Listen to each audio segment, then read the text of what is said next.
Alright, no worries. We'll get you rolled up shortly. So, we'll just go down the list. And, starting with Ethan.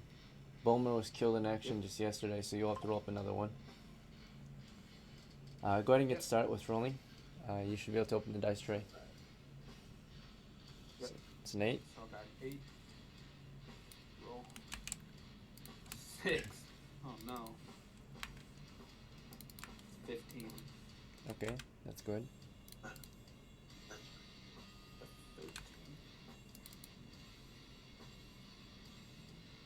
7. 7. Not the greatest roll. Alright, you Can still I, got some good scores. What's up?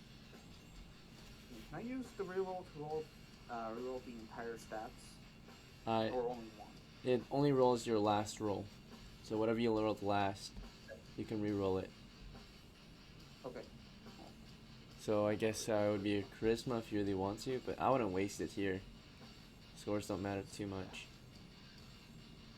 Try to like maybe get this guy to survive an adventure in the next game.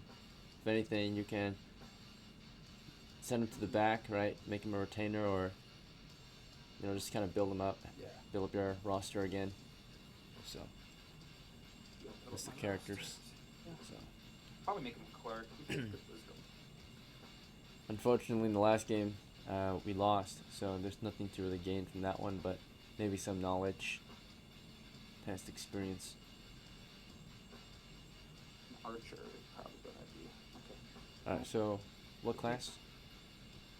Cleric. Alright, good choice. And 1d6 for hit points. 6. Yes. Ooh, nice. Alright, yeah, you're right. -1 penalty due to your constitution score. Alright, go ahead and roll. 36 copper. Yes. Core. Okay, so he's gonna need a symbol for one thing. And then, what kind of weapon are you thinking about? Let's do, how much does the symbol cost? It costs 3 coppers. Coppers. How much does the spear, a spear cost? A slung spear costs 4 coppers. Okay, let's just get him a, sling. Sure.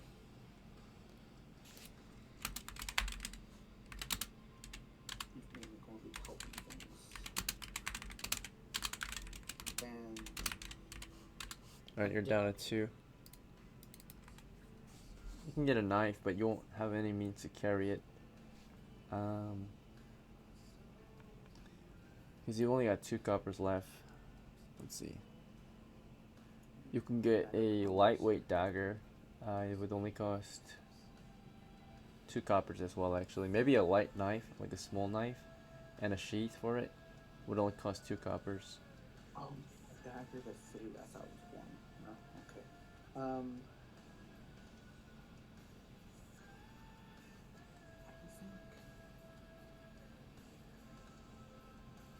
Because what would a light knife do with just... The damage, it wouldn't really do too much damage.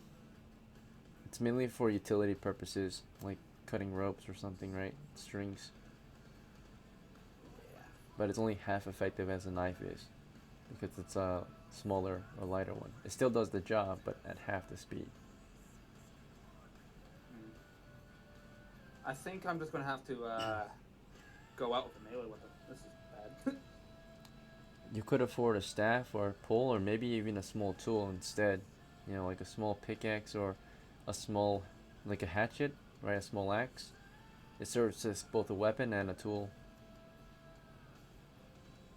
Okay, can I Small hammer is pretty good get a too. holster in the holster? I can get those in the holster too. I don't think you can afford a holster with only 2 coppers, because a small tool costs 2 coppers. You don't really need a holster though. You've got a belt, so you can tuck it in. A holster would make it convenient, of course, and comfortable to carry, but you can tuck it into your belt. As long as your belt doesn't go undone, you should be fine. Yeah, so Let's get a light, small hammer. Alright then. Because those hammers are not effective. Yeah, hammer's pretty good. Good against spikes, good against undead maybe. Yeah. And armor.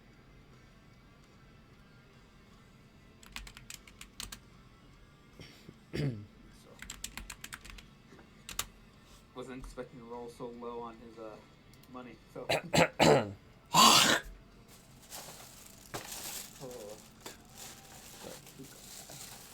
Sorry, I'm a little sick right now. Fuck. Alright. Sorry. I lost track of what we were doing. Oh, yeah. So you're gonna need to pick a name for your character, too? Yeah, let's do, BOLMER the second. Sorry, what did you say? BOLMER the second. Oh, BOLMER the second. Alright, sounds good. Yeah. Heir of BOLMER the first, I suppose. Unfortunately, there's nothing to inherit. Yeah, I understand.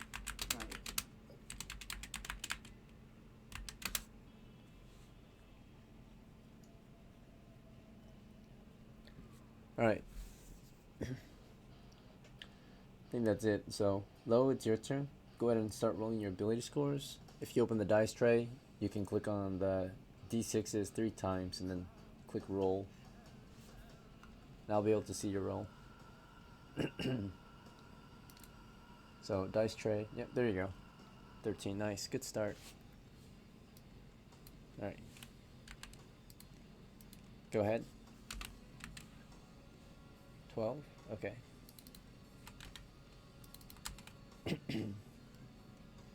Wow. Nice. Okay. So far, so good. Oh my. Strong and dexterous. Oh ho ho ho ho ho. And very constitute. Very tough. Yeah, this looks like a very good thief or fighter. Maybe even a halfling or dwarf. I was thinking dwarf. Was that 6? That was a 9, I think. Was it? Yeah, it was a 9. No, I mean, was it 6 rolls? Oh, yeah. Yeah, that was all your scores. Okay. Do I have enough to possibly be an elf? Yeah, you could. And if you want, you can lower your wisdom by 2 points to increase your intelligence to 13.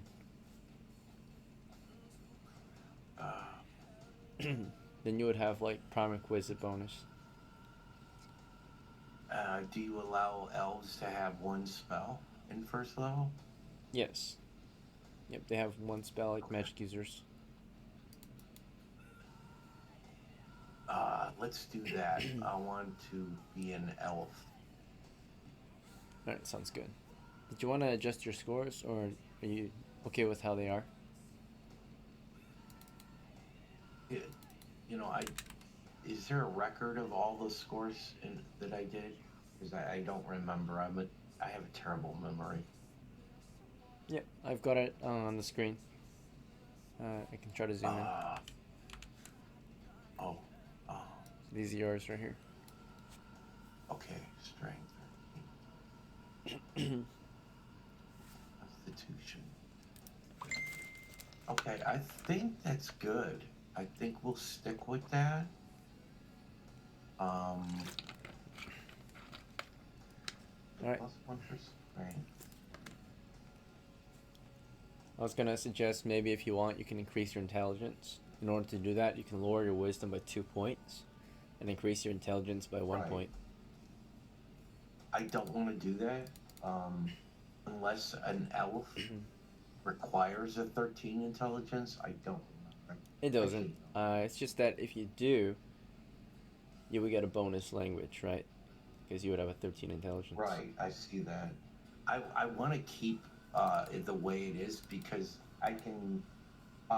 Elves already have quite a few languages that they know. True, yeah. You can always improve it later as well. There are house rules. So let's keep it the way it is. Alright, sounds good. Go ahead and roll your hit points. It's going to be 1d6. Plus 1, correct? Because That's of right. Constitution? That's right. Baby. Ah, too bad. Yeah. You'll be fine. Alright. No, I won't. When you level up, maybe you'll compensate. Oh, that's You can get that I far. got 2, right? Yeah, you only got 2 total. Those are so Tough many luck. rolls, and then I had to roll. Yeah. Yeah. Okay. Do I roll for coppers? Yes. 3d6.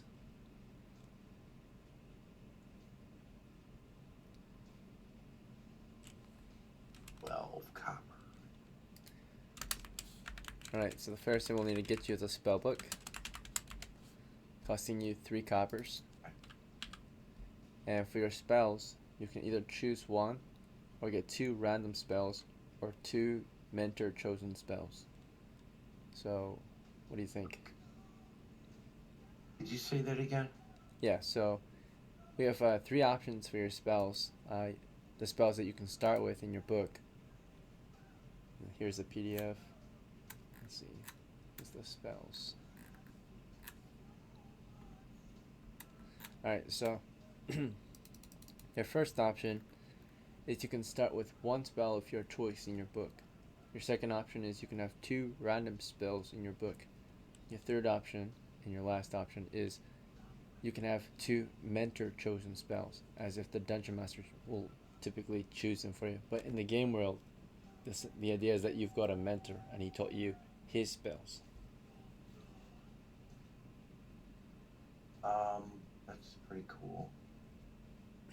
Can we do 2 spells random? Is that the second choice? Yes. So for that, you're going to roll 2 12-sided dice. 2d12. Okay.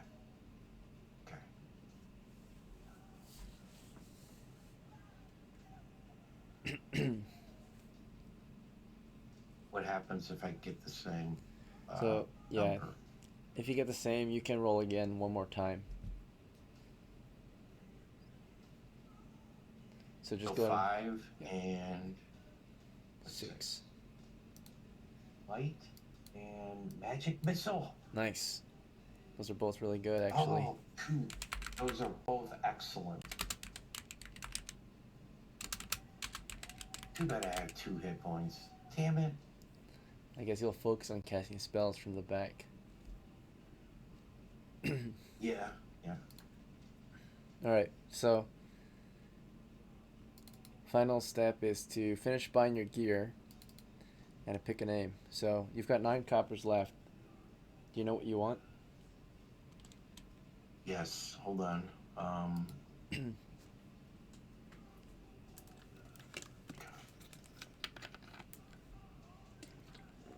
Normal. I did, but I have to get rid of that. I'm looking like I can't buy armor, so let's get a melee weapon. Alright, what kind of melee weapon are you thinking about? I'm thinking,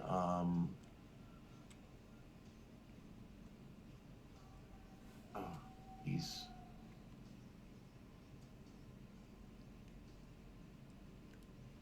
So this is a list of weapons, of course, but we've got our own prices because we use a different... yeah, I'm looking at them. Okay. Yeah, I'm looking in combat rules. Oh yeah, that's perfect. That's where all they're all listed there. Okay. So, if I got 9 coppers,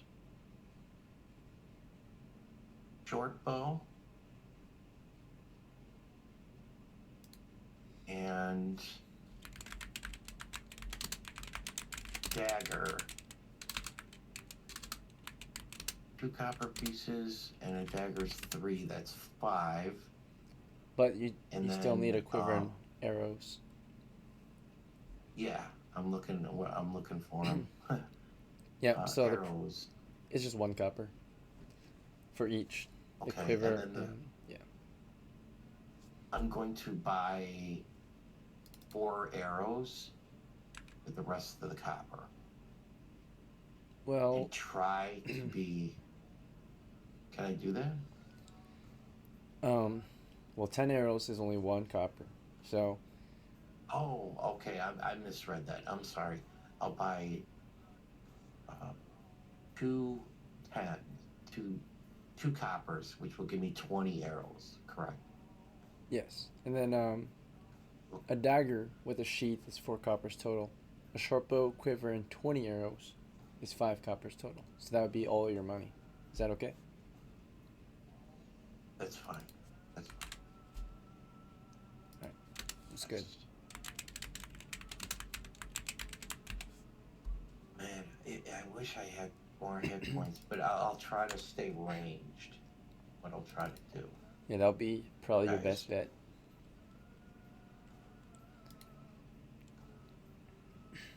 And do any of you guys have torches?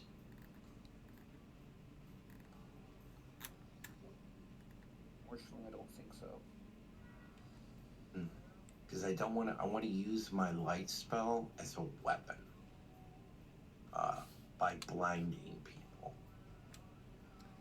I guess it might be up to Queen to get some torches since she'll be next to prepare her characters. She's definitely right now. Let me quickly at her. Oh yeah, there's one more step below. So you gotta pick a name. Yes. I shall pick.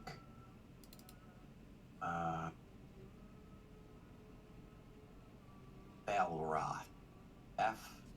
FALRATH. Nice.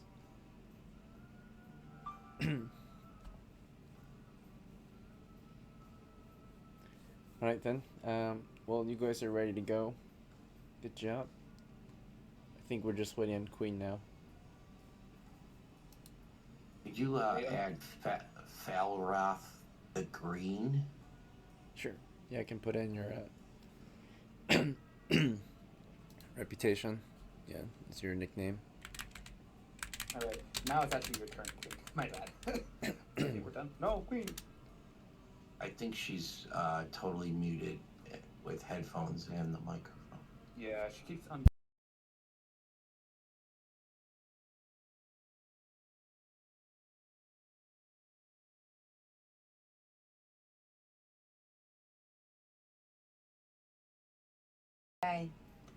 Yeah. Alright, welcome back. So, do you want to play as Ori today? Or do you want to roll a new character? Can I bring them both? Yeah, of course. Only if... Well, you've got to pick one first that you will play as, and the other one you can hire as a retainer, if they agree. Okay, I'm gonna roll up a character and play as Ori. Sure. Alright, so... Go ahead and start rolling your ability scores. 3d6.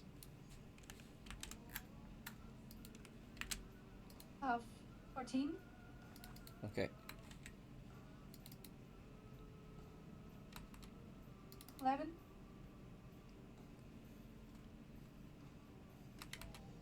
11. Alright, looks good so far. 10. 7. Alright. Thank you. And do you know what class you want to play as?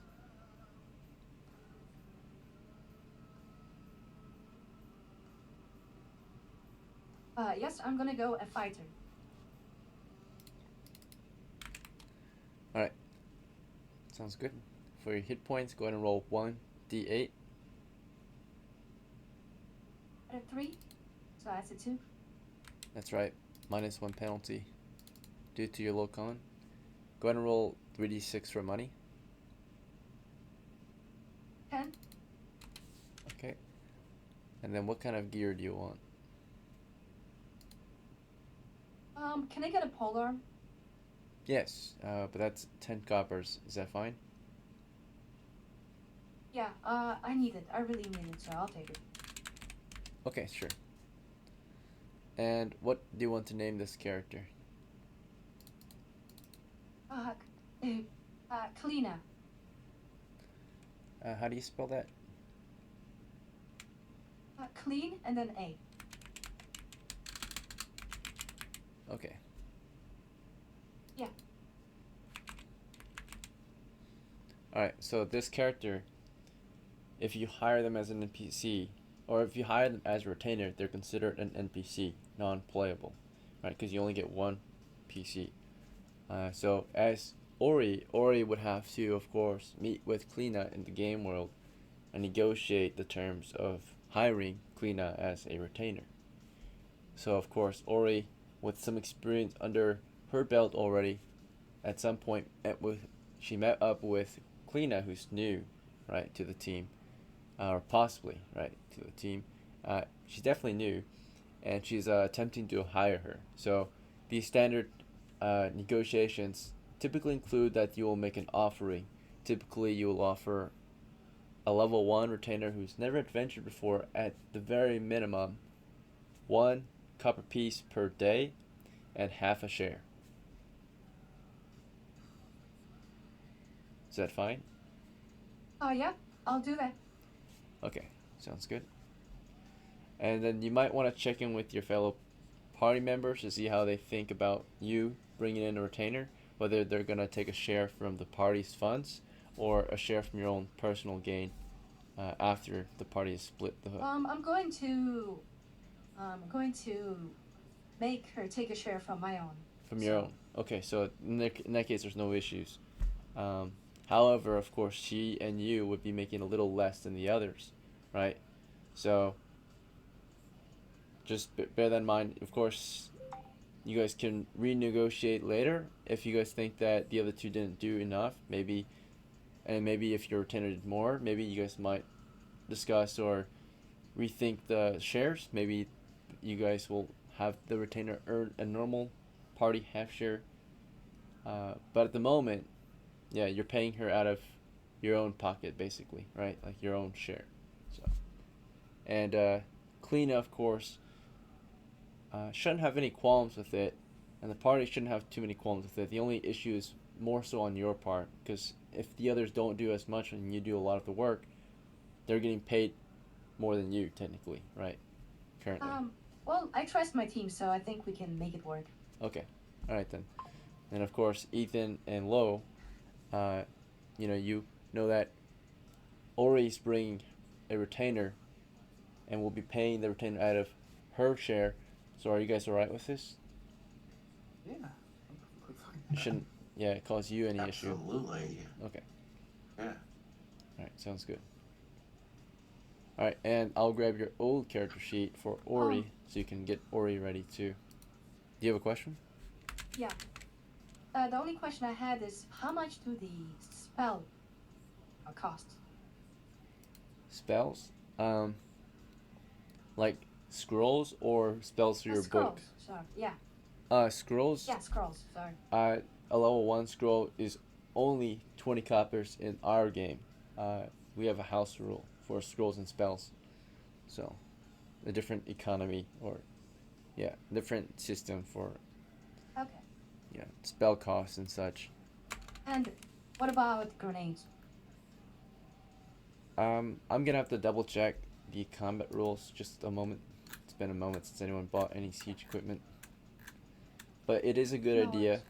in our game to bring siege equipment to a siege, right? Typically, if you're going dungeon delving, you're technically besieging the dungeon, right? Maybe if you're at least trying to take over the dungeon or whatever, attack it.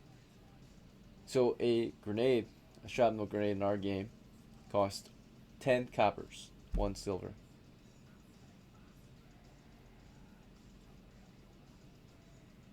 Yeah. I think I'll get a pouch and a grenade. And some torches. Okay, so you'll be using your banked funds, right? As Ori? Yeah. Okay, so there will be a Yeah. 10% tax. Is that okay? Yeah, that's fine. Right. So the total price comes to, since you want a set of torches, you already have a tinderbox. The total price would be about 11 with a 10% tax. It's about 13 then, I think. It rounds up. So you have to pay 13 coppers total. You're left with 5 in the bank. And now you own 5 torches. And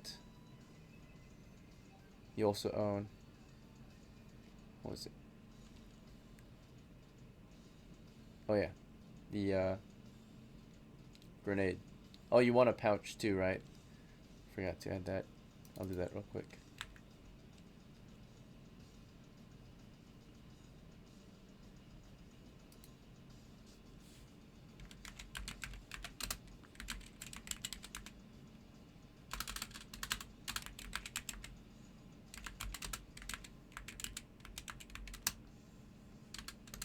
Okay, so.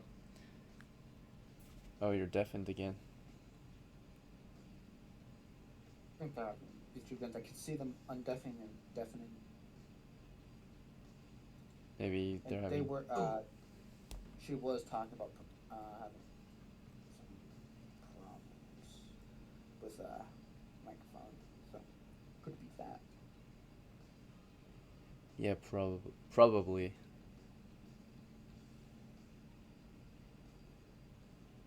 Alright. I think I was gonna let her know that she did have to spend some money yesterday on her cost of living expenses, because technically she didn't pay for any food and had no food on her. So if her character was to, of course, sustain themselves, right, they needed to pay for food at the very minimum, which would cost 1 copper. So She's undeafened. okay, Queen. I'm here, guys. If you need me, I'm here. I'm just listening. Yeah, so yesterday I forgot to let you know that at the end of the adventure, your character needed to pay for cost of living expenses, which might include, of course, Aura needs to eat and drink and needs a place to rest. So at the bare minimum, it would have cost you 1 copper. Unfortunately for you, though, all your money was banked, so technically yesterday you had to pay 2 coppers to sustain your character. So you're actually down to, as of now, 2 coppers in the bank. Just to let you know.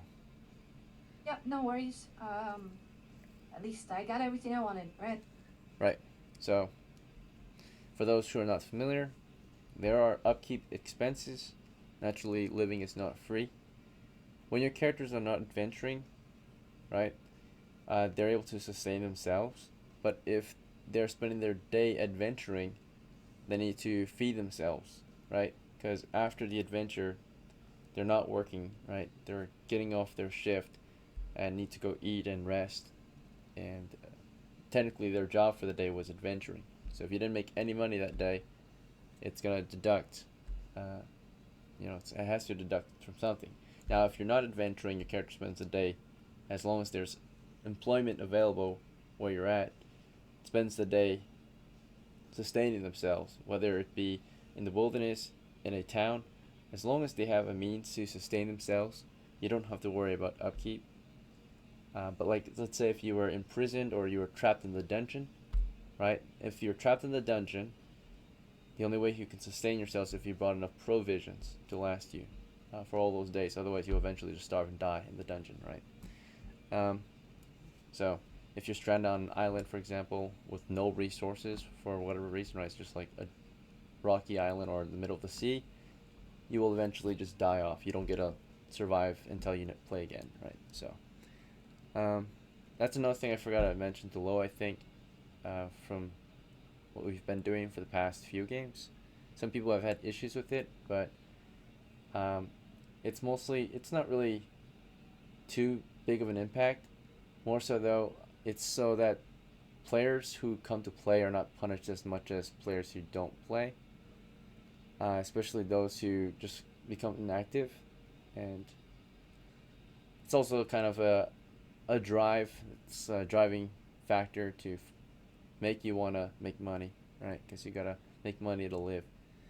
Even without money, you can still live as long as you're in an area that's peaceful, right? So if your lands are not peaceful, it forces you to adventure so you can make it peaceful again, right? And then therefore you can live in peace without risk of death.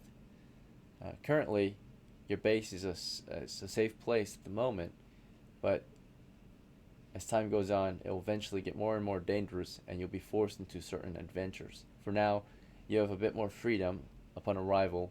The shores have been secured here in the south, and as men arrive on the shores and begin to settle this land, which offers mainly just flat, open grasslands on the peninsula. This is good for, of course, farming and settling, right? It's flat land, so it's even and not difficult to build bases on. But of course, it doesn't have very good resources, right? No iron, no wood, or materials. So we'll need to, of course, venture out and secure better grids. As you can tell, just north of it is a forest. But unfortunately, it's considered to be pretty dangerous. The last crew were sent there was actually sent to help deal with the issues in those forests, which apparently are a overpopulation of black bears. So they've been very aggressive. With them in the area, there's great competition for food in those forests. We are intruding on their hunting grounds, right? So, and they're a threat to our safety, right? Bears can cause destruction, can threaten our ability to sustain ourselves, right? Because it's more competition for, of course, wild game and other resources. Also, of course, a safety hazard. They're so close to base. Alright, so with that said, I think we should be ready to play, right? We'll take a small break, though, before we start as usual, after the first part of the game, which is preparations. Before we do, though, do any of you have any questions or concerns? I have a comment. Okay. FALRANTH the Green is going to be successful. I hope so. So. Alright, then. Very good. Okay. Sounds good. Thank you, Lo. Yeah, I'll see you guys in a few minutes. Take 5. Okay. Alright, so here's the plan, boy. I'm gonna go fight bears again. Because they're kind of gonna be a danger to us.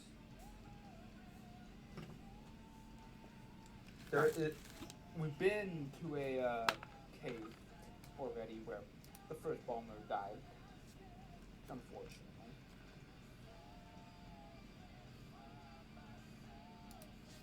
But I think our team is a little bit more competent than the last one. I think we should be fine.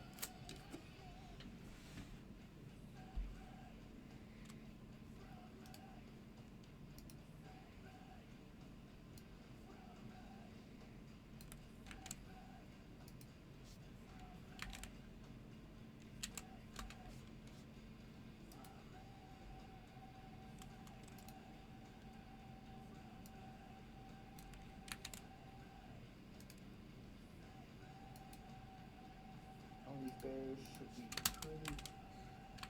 They're going to give us decent XP gains because they will give us, I think, 4 XP each one we kill.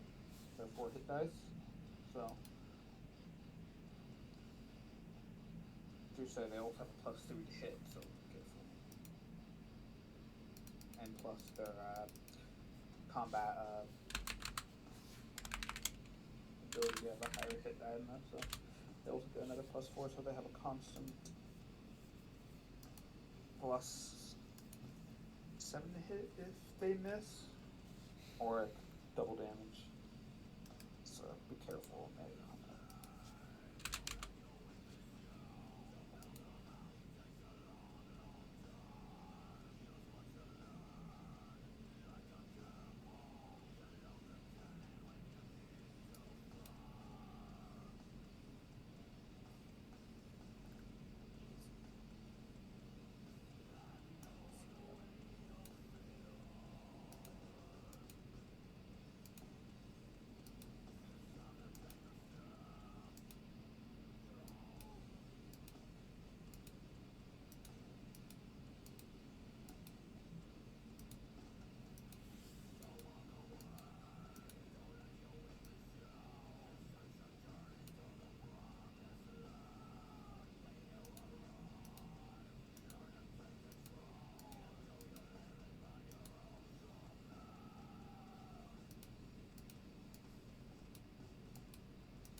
Alright, ladies and gentlemen.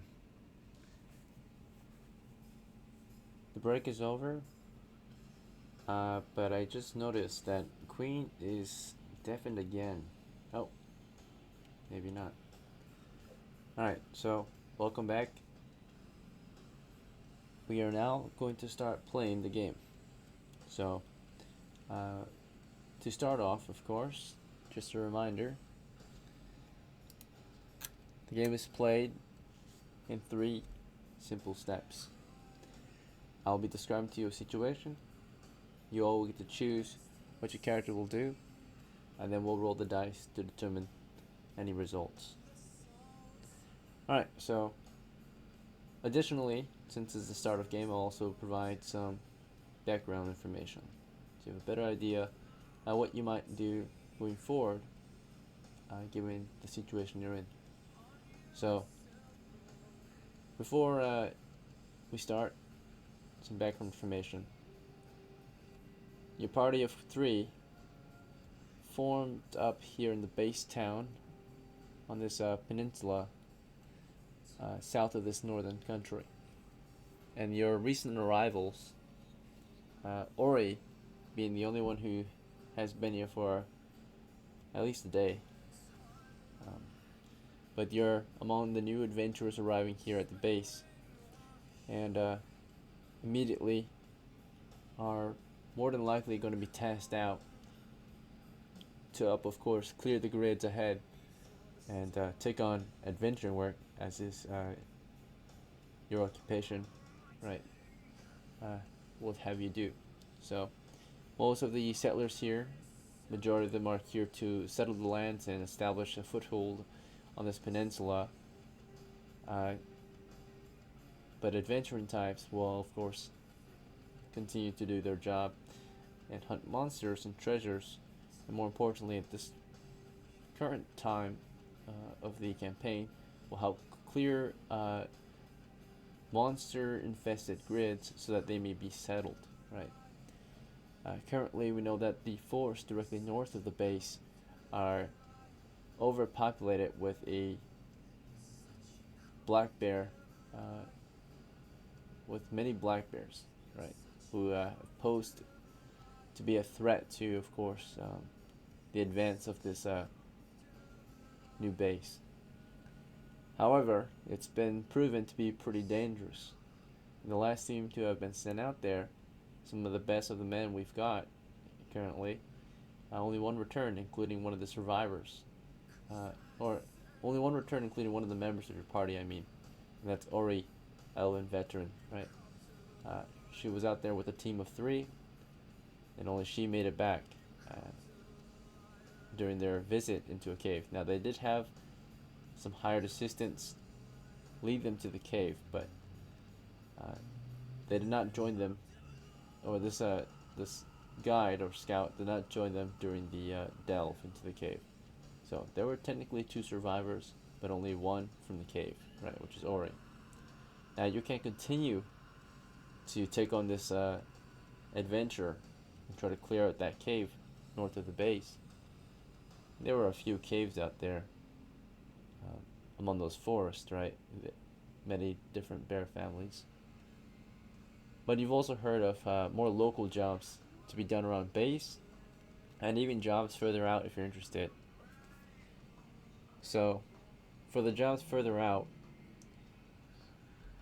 recently, of course, some of the settlers have traveled along the shores directly west of the base, and they discovered that in the plains northwest of the base, they noticed that there were some ruins out there in the open field, maybe past settlements. It's a short distance from the shore. You would be able to spot it from the shore.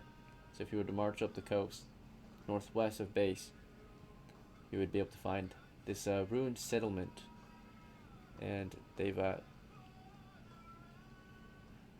investigated shortly, but discovered that the settlement might indeed be somewhat dangerous. However, if we can clear it out of the rumored enemy forces, we might be able to resettle it.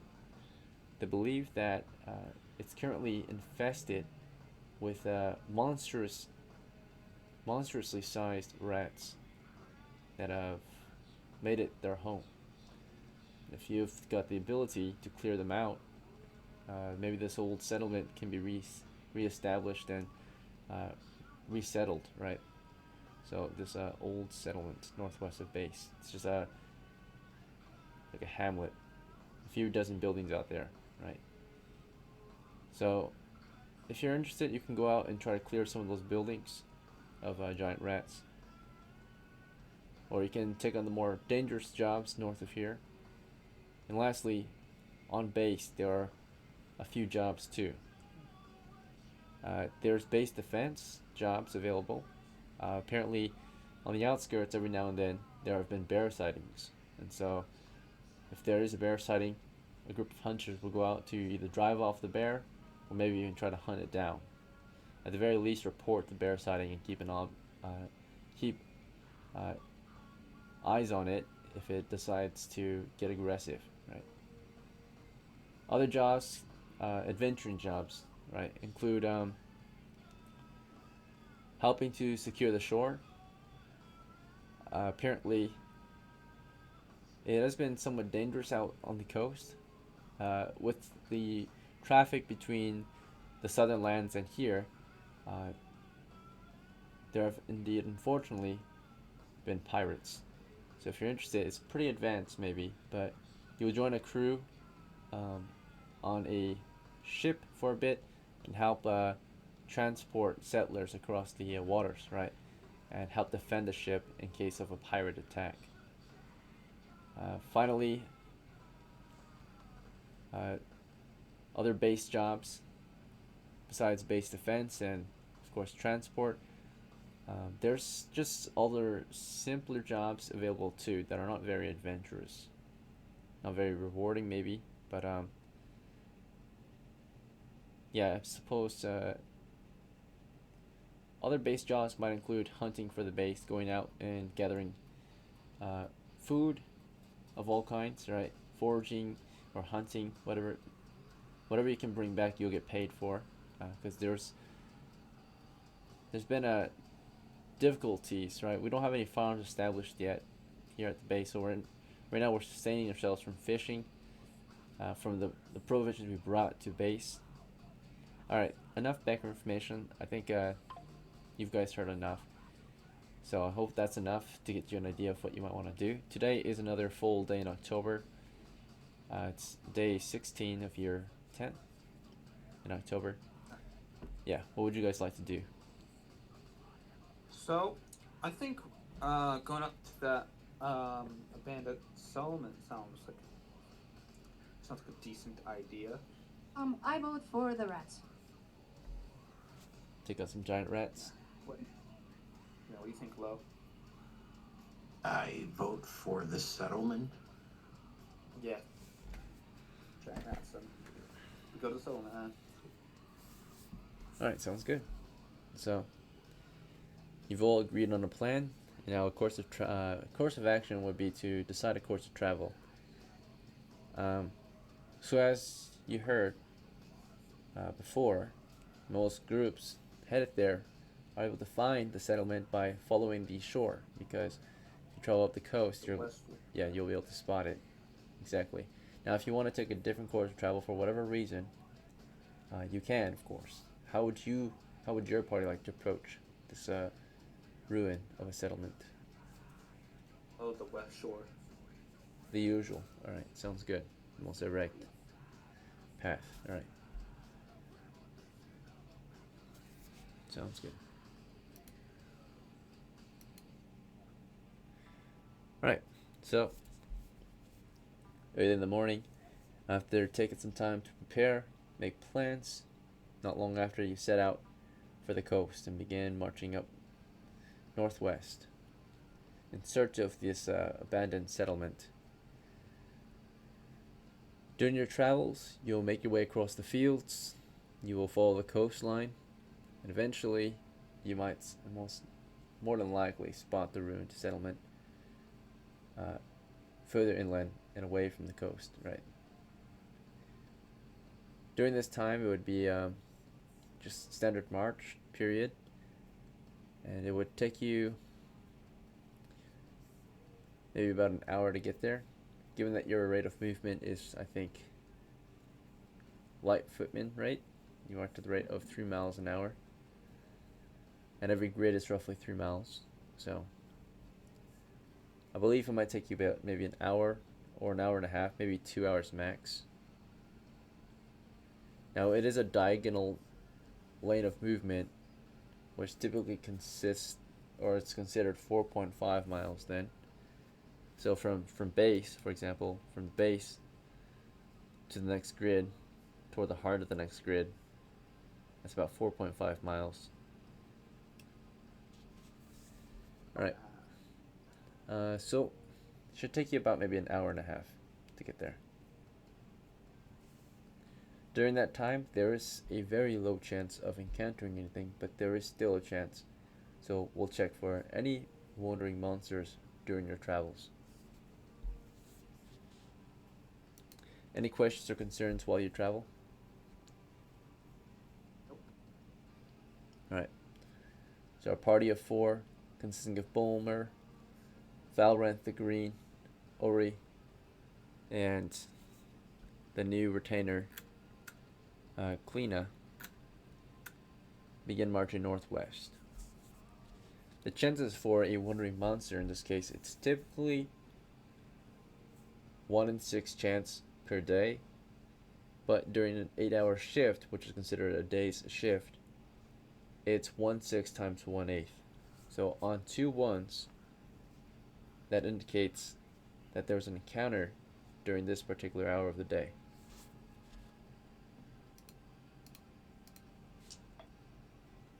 Alright, so you've safely traveled northwest up the coast, and after marching for about an hour and a half, your party spots the reported abandoned settlement along the coast. It's not far away from the shore, like they stated, and you're able to approach immediately if you'd like.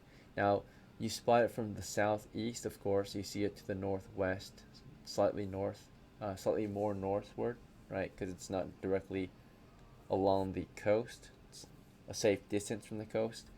Parts of it might be built on the coast itself, like a dock and a few buildings there.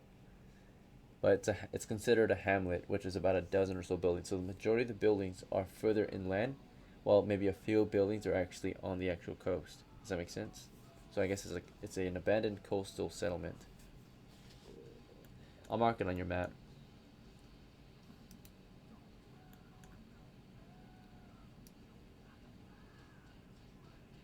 So, the closest of this closest building of the hamlet would be on the coast, correct? You said some of them are on the coast. Yeah, just a few of the buildings might be actually on the coast, like the docks. Yeah, I'll probably check out those first then.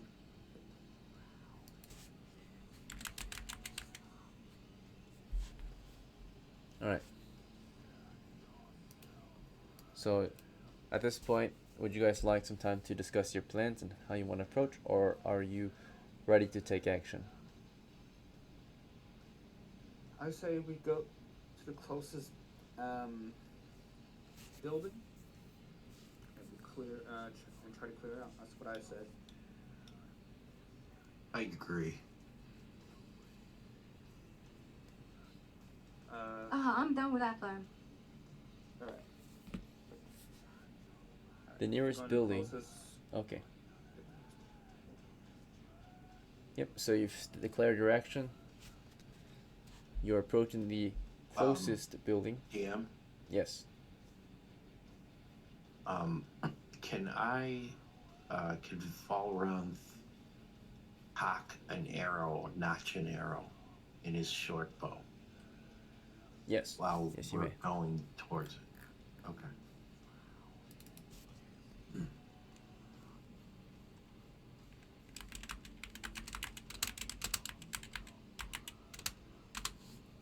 Alright. So as your party approaches with FALRANTH armed with a bow and arrow. You see that the first of the few buildings along the coast here, it seems to be maybe a storage building.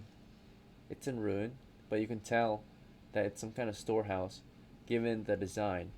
It's got an open kind of doorway, a collapsed roof, and maybe a collapsed wall. The interior you can see from the inside, and you can see that there are shelves, old wooden shelves, and crates, and maybe even some old baskets. So this one looks pretty abandoned, pretty clear, and you're approaching from the southeast, moving northwest toward it. So you never specified how you really wanted to approach. You just standard march toward it, I suppose. Then, right? So you march up to the building, and as you close the distance, you can see it's pretty much clear of any real danger so far. It looks quiet inside, or it sounds quiet. No real threats. Nothing really, of course,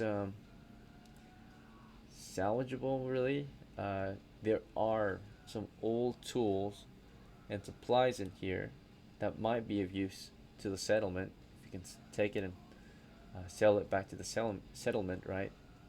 But most of it is old and rusted and not very valuable anymore. The most valuable items might have been the storage units, but even those are heavily damaged and pretty heavy looking too. So the entire building itself doesn't seem to be very valuable. There doesn't seem to be much of any value in here, but you can try to make use of what there is, or what is there. Now that you see what's inside, would you like to go in and investigate further, or you want to move on to the next building or something else? Guys, I have an idea. What is your idea? Maybe before just entering it, we should stir something, like throw some rocks inside to see if anything's in there and maybe scurry them out. I could pick them off with my arrow. I think if we throw a torch in there, that would be nice. Ooh, yeah. How many torches do you have? Wait. I have 5, so I can easily spare one. Okay. Wood might not be the best idea. What if something catches on fire? You know, Yeah, I'm like- assuming that is the settlement, this building that we're in front of, is it made of wood, Dungeon Master? Yes, it's mainly made of wood. Maybe there's a stone foundation, but that's about it.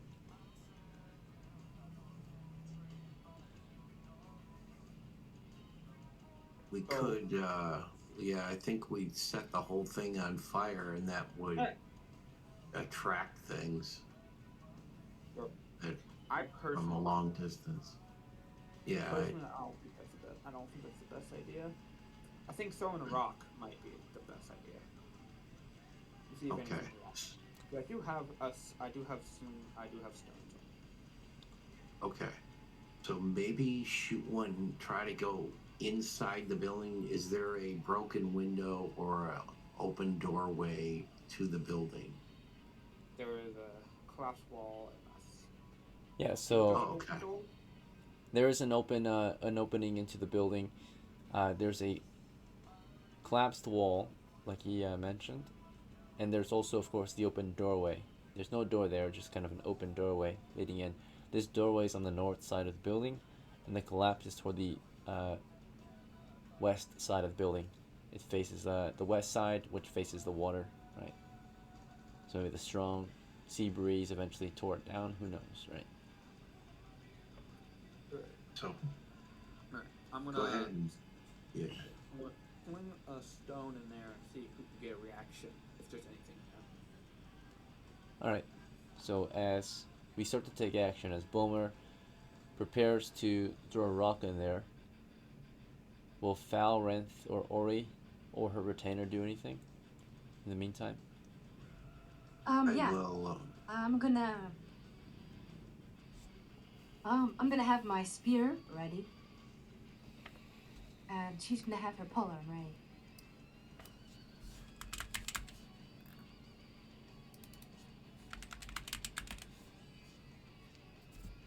Alright, sounds good. I suppose FALRANTH, you still have your bow and arrow ready to fire. Yeah. Right. BOLMER, you picked up a stone from the shore and you tossed it into the building, and let's see if there's any reaction at all. We're gonna roll 2d6s to find out.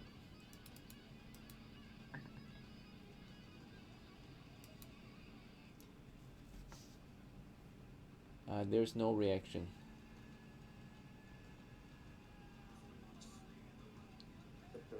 So nothing happens. The building seems clear. It's quiet. It's empty. Well, it's not empty, but I think yeah, it's abandoned. clearly nothing's in there. Maybe we should move on to the next building? Not waste our time. s- There are 2 more Let's buildings just here. we could take a look-see in there to maybe there's that old tools that he mentioned. Maybe anything of value. Just kind of look over the collapsed wall or something. We're going to get closer, see if there's anything inside it. Alright, so if you look inside, you walk into the building, you can have a better look at the smaller details, right, on what's here in the building. So you look inside, you can tell that what's left when it comes to tools and supplies isn't terribly much. Most are rusted and rotted away. But there is still something here that might be of value to you in this storage house. And it hasn't seemed to have gone terribly bad. And that is, of course, a stockpile of firewood. And you know that your village or your base is struggling with firewood because there are there are little to no trees out there at the base, right? And the only time they can get wood is if they send men in to collect wood from those forests.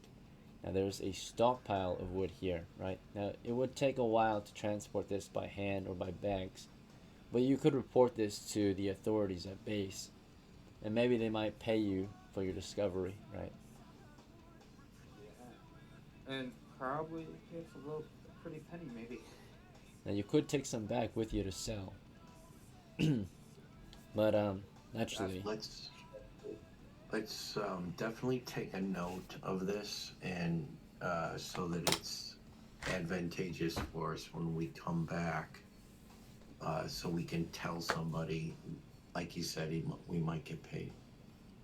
Notes. Firewood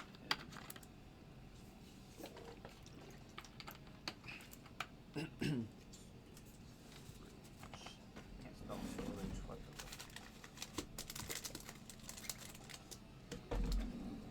the all right. Am I allowed to use the private section of the journal? Can I write stuff on this? Yeah, go ahead. I think it's private to you, right? So if you write in there, it should be only viewable to you, I think. Everyone has their own private journal. There's a party journal, which I think is public, and it's private, Yeah. which is, yeah. So I think I only put a few things in the party journal, which is just like some combat rules in there. A reminder of combat, I guess. Nothing too important in there. Oh, Okay. I don't know if those are up to date, actually. Let me double check. Alright, I guess I'll Been using repost this. private channel. Yeah, Yep, go ahead. You're welcome to use all these tools. They're to your disposal. Very confusing.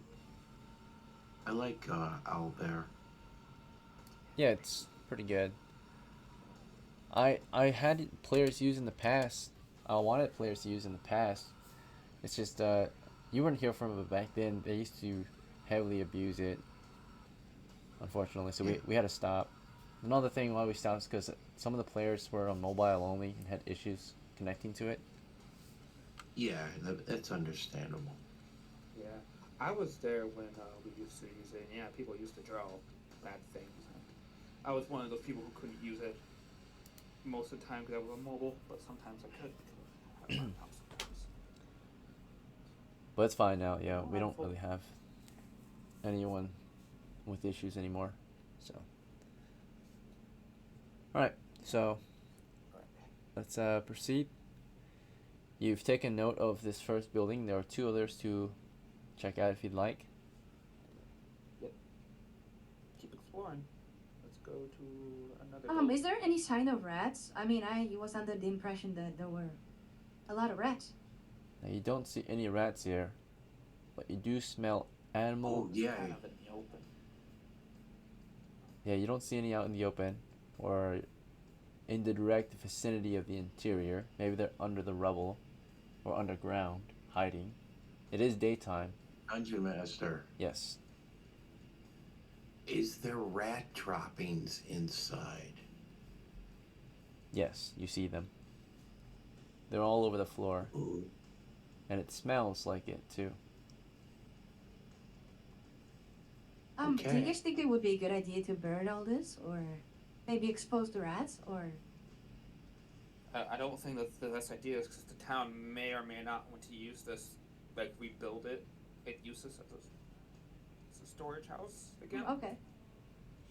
Yeah, because you could clearly kill them all by burning them more than likely, or at least do some heavy damage. But the idea was that the main reward was to retake this hamlet, right? Resettle it. Yeah. Burn we it want to down. retake it, not burn it down. Queen wants Okay, to burn yeah, it I all got it. down. So definitely could get the job done, but it might be a bit overkill, right? And not as profitable. Yeah. And I doubt the rats are going to react to anything because we threw a rock in there and we went in there and they hadn't reacted. So they either don't want to deal with us or they didn't probably. Yeah. Okay, let's move to the Okay, yeah, fair second enough. building. Next building. Alright, so the second building that you approach, the next nearest one is the one near the dock. And from what you can tell, it appears to be some kind of like boathouse, right? You can see just outside of it, there's like maybe there are like racks with a few old and abused looking, they're old and weary rafts of sorts, right? Like water vehicles that you might use. They're smaller ones though. They're not like ships or anything. They're more just like boats, right? Small boats. So there's like a rack of them, right? Just attached to the building. You can see one is in good condition, one is in poor condition, and one is just outright broken, right? One's damaged, one's broken, one's good. The one at the bottom is the only one that seems decent. The other ones are worse, right? Further up on the rack. This is actually a pretty good place. So this is some kind of boathouse if you want to have a look inside. Now, Yeah, let's have a peek inside. Is there windows in there? Like,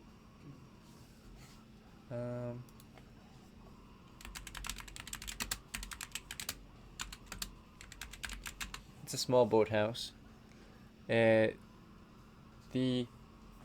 So it's connected, or it's near the docks, and how it looks basically is like a kind of like a longhouse. However, the side of the building facing the waters is actually inside the water. Half of the building is actually inside the water, if that makes sense. yeah. Because it's a boathouse after all. So the west side is open like a garage. There are two kind of openings there, right?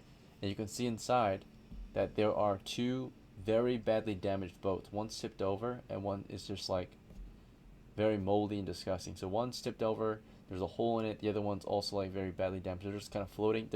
They're hooked up to the boathouse, right, by ropes and such.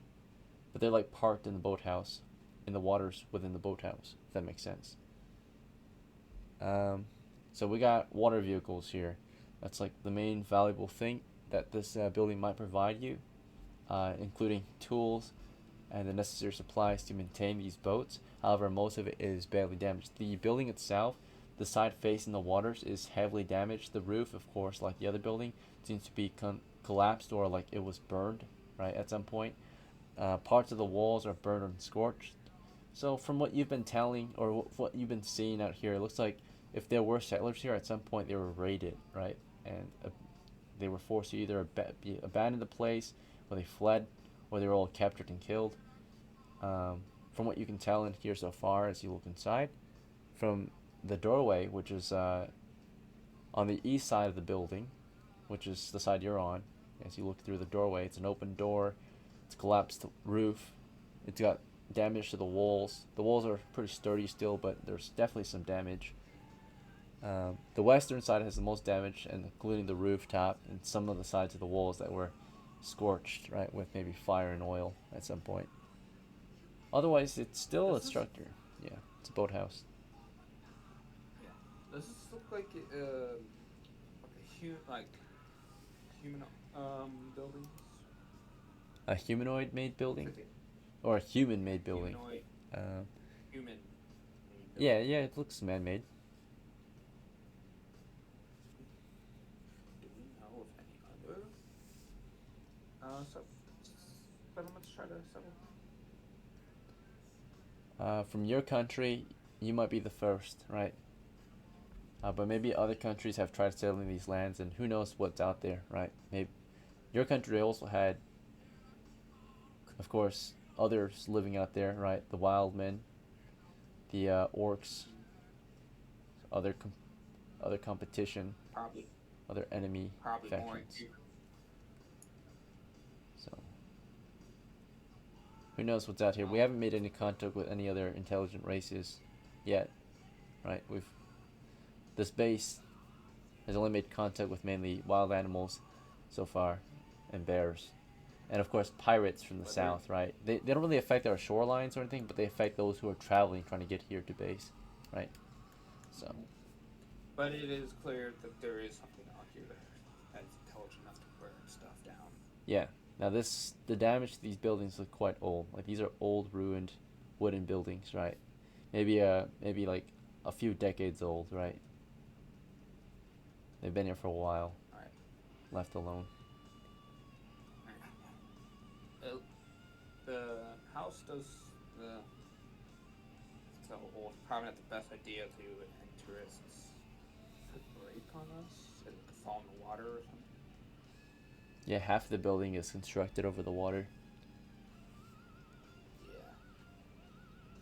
Might not be a good idea to explore it. You guys think we should explore the first half? Or should we move on? Yeah. I think we should try to kill some rats because it's easy. Alright. Let's see if there's anything in there. Any rats.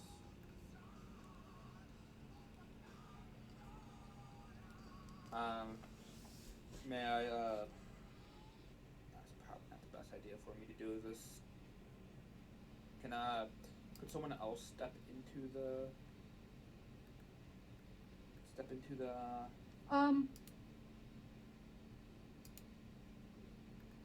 Boathouse?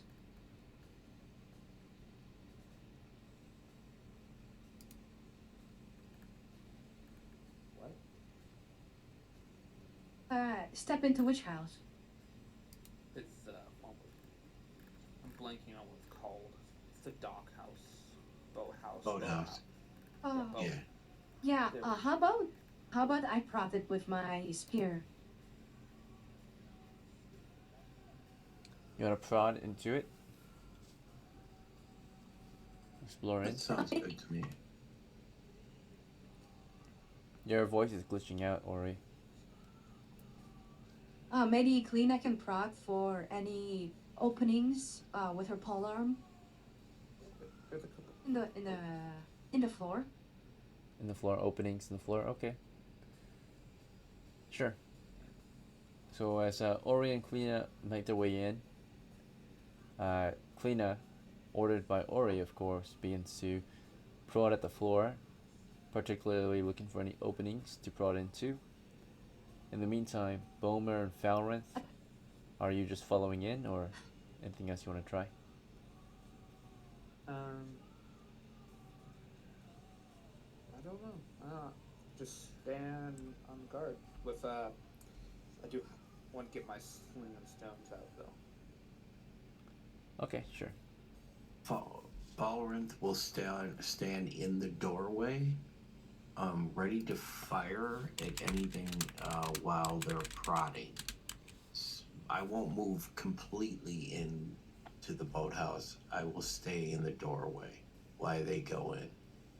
Alright, sounds good. And then Queen, were you gonna say something else? For Ori or something? Or not? I'm gonna be behind CLEANA, so. Okay. And I'm gonna double check if CLEANA is actually brave enough to lead from the front, because she's a retainer. So we're gonna do a morale check to see if she...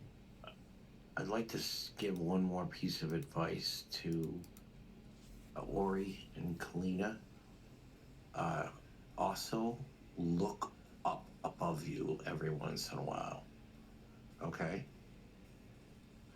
If there's rafters or anything. Thank you. Yes. So if you looked up into the rafters, the beams, the ceiling, the structure, and the supporting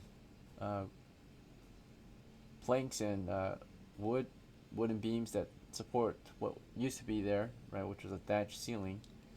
Now this is a standard type of medieval rooftop, right, the triangular shape, but the thatch is mostly burned off or has gone missing, right, and all that's left are the wooden supports, right. They're pretty sturdy still. They're a bit old, covered in holes and moss maybe, or other growth, right. They're all kind of dry. Actually, technically no moss, maybe mold, but they're all really dry, like driftwood almost, right. They've been poorly maintained or not maintained at all, actually. And up there in the roof, you currently don't see anything, but anything dangerous at least. But there are webs. There are other strange growth up there, right? Like plant matter, right? Nothing too serious though.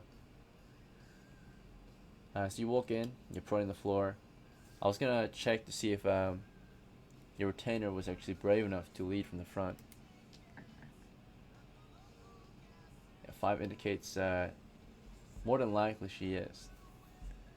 As long as your charisma isn't too terrible, yours is an 8, which means that your retainers have a morale score starting at 6. So that just barely made it. So she's prodding ahead. She obeys the order, right? She nods a little, maybe a little scared at first, but yeah, she prods in there, pokes into the holes, nooks and crannies in the floor ahead. And as you proceed into the building, you're proceeding from the east side, the east entrance in the middle of the eastern wall, and from here you can continue west toward the boats, which is in the waters in the western half of the building, which faces the sea.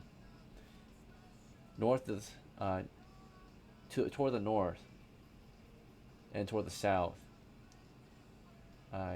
There's not terribly much going on there, but along the eastern wall there are various, so the same wall that you entered from, but from the interior, there are various tools hanging on the walls, supplies and such. There are shelves toward the north and south, right? Also with strange, not really strange, but fishing and boating tools like nets and crates, ropes, hooks. In the nooks and crannies of the building, you start poking in, and also I forgot to mention, but I'll mention it now.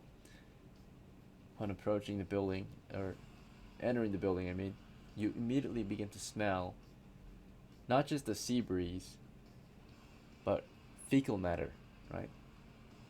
There are also apparently a lot of fish bones, mostly along the paths on the northern and southern sides of the water portion of the building, right? So the half of the building that is built over the water, there's of course a path on either side,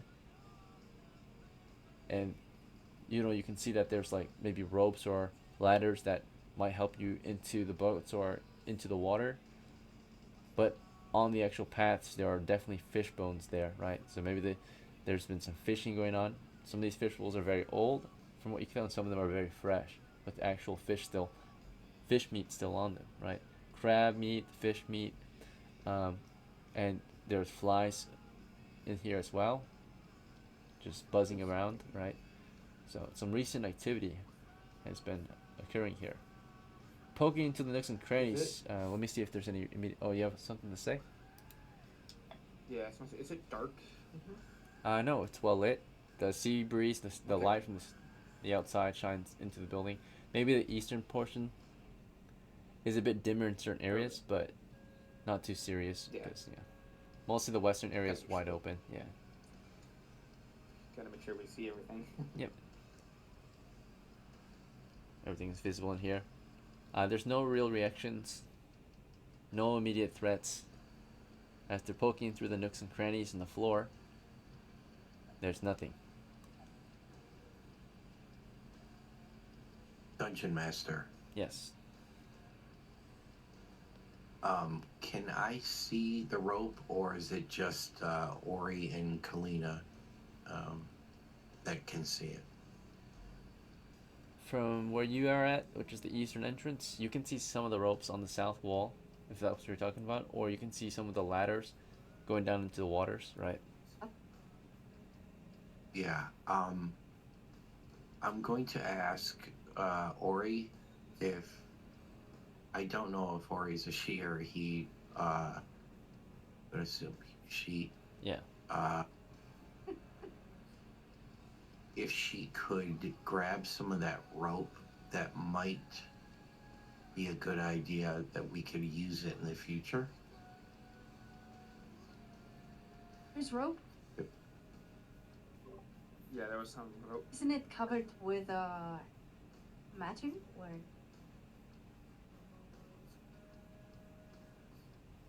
Over in what? Isn't it covered with like all the bad stuff? Or is it covered in beds? Yeah. And stuff that you mentioned? Most of them look pretty old and dried up. There's not terribly too many issues with the ropes that you see on the shelves. Maybe they're covered in webs at most. Maybe some of them are a little moldy. But for the most part, the main issue is that they are dried, which might mean that they might be damaged. They're dried and like, it's not that they're dry that's bad, but like they're what's that word called? It's like they're breaking apart a little bit, right? They're damaged. They're old. Dry rotting. Yeah, it's Dry dry rot. rotting. They are dry rotting, right? So. Yeah, okay, so they might not be reliable. Yeah, forget that. Is there... Well, I'm not exactly in there yet, but may I start going inside too? Yeah, sure. You're inside the building now. Yeah. Is there any valuable tools in there? You can see that on the shelves, there might be some old rusty fishing tools like hooks and maybe even some knives. There's some other tools including like maybe axes, crowbars. The only issue is that all of them are rusty and old, right? And any wooden components are rotted a little bit, right? On the eastern wall, there are paddles, there are boat parts. On the tables, there's not too much on the table. It's mostly just scraps and mess, cloth, tarps. The floor of the building is just kind of dirt and wood, a mix, right? Parts of it is wood, parts of it is just dirt, where the planks have kind of snapped or kind of been removed, right, or damaged, right? So under the floorboards, you can see it's just like dirt, right? And we can see the entire room, or is there not some places we cannot see yet? Yeah, you can see the entirety of it. It's not too big of a building.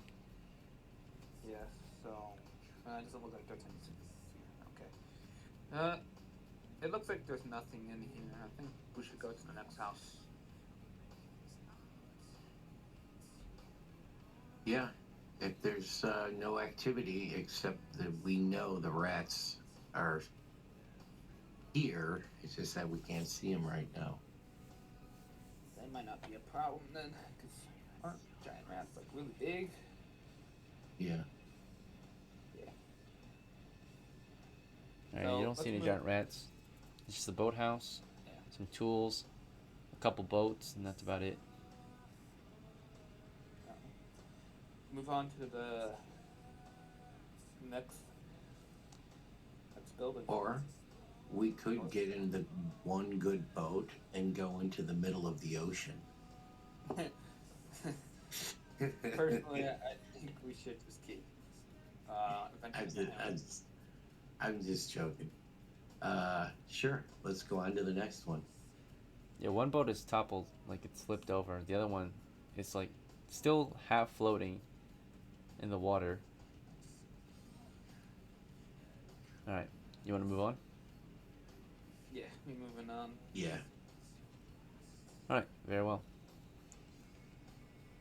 So the last building among the few buildings here at the coast, you've visited a storehouse, you visited the dock. This last one appears to be like a home, a residency building, right? Not far from the dock itself. So residency building, right? Like someone's home. It's also pretty badly damaged. But yeah, it's just a residency. It's got like just one entrance in the middle of the wall, the longer length of the wall. Just like a wooden building. And it is a bit different from the other two. It's the tallest of the three buildings here, because the lower half is mainly supporting beams. The building is raised, right? Some of the beams have scorch marks, nothing too serious. But to even get onto the building, you have to use a ladder, right? Naturally, this is to maybe keep it from being overrun by any water from the sea, right? So it's a sea building. So when the tide comes in, right? Is that what you're saying? Exactly. Yeah. So it's okay. a medieval, like a sea house, right? And you have to climb up there to get in there. Well, there's probably nothing in there. The only main issue, though, is that you can see that clearly the floorboards, which you can see from down here, have collapsed, right? So maybe someone threw torches or oil up there and then melted through the floor, and it's pretty unsteady up there, it looks like. The wooden support beams are pretty sturdy still, but they are scorched and they are cracked, right? So, but it's a residency building, and who knows if it was looted already, right? Well, there's no floor. There's little to no floor left, right? I mean, there's still some floor up there. But most of the building actually is in a large refuse pile directly beneath the building itself. It's all scattered about. It's like old furnishing. It's all kind of like collapsed, right? So where the floorboard collapsed, everything that was supported by it also fell down here, right? Now most of that stuff has been washed away a little bit, right? So you can see a lot of it's kind of like spread out, and some of it's even further away from the building, like a short distance from the building, right? But yeah, old furnishing down here at the base of the building. If you want to look through it, it's a large refuse pile. You want to look through it? I'm starting to think, since all these buildings are in pretty bad shape, that maybe we should burn this stuff down, chase off the big rats with fire. Yeah, I doubt they can clean this one. At least Yeah. they might tear it down anyways, but I mean, fire would get these things out into the open so we could fire at them. yeah. But what if there's something valuable in there? They might get scorched. Yeah, that's true. Well, What if we we could want do- to find, yeah, we're gonna have to rummage through it, right? Yeah. What we could do. We have a person with 2 people with large weapons. They could probably use their weapons to move around a couple things while we stay in the back. If Mhm. anything comes out, we shoot them. That's a good plan. Yeah. You fine with that, Ori and Tina? Yeah, that's completely fine. That was my original plan. Alright. So I'm gonna stay a safe distance from the pile, ready my sling and stone. Shoot anything if anything comes out of that pile while Ori and CLEANA skirmish through it with their weapons and stuff. Yep. Okay, sounds good. I suppose FALRANTH will also provide some cover with his bow and arrow.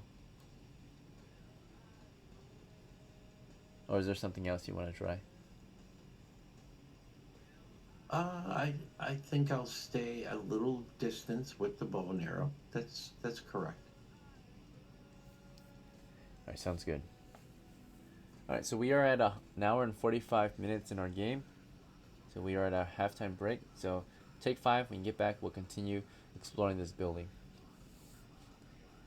Alright, I'll see you guys in 5 minutes. Yep. I'm kind of surprised how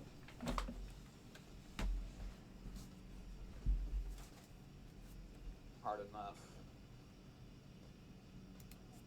Surprised we haven't found any monsters and treasure. There's probably going to be treasure and monsters in this pile, but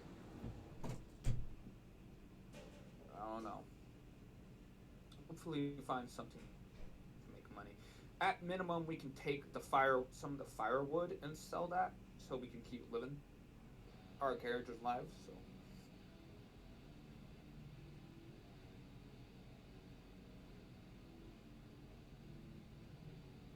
And that we can probably report firewood, take a couple firewoods. So are we gonna burn the houses or? No. Oh, okay.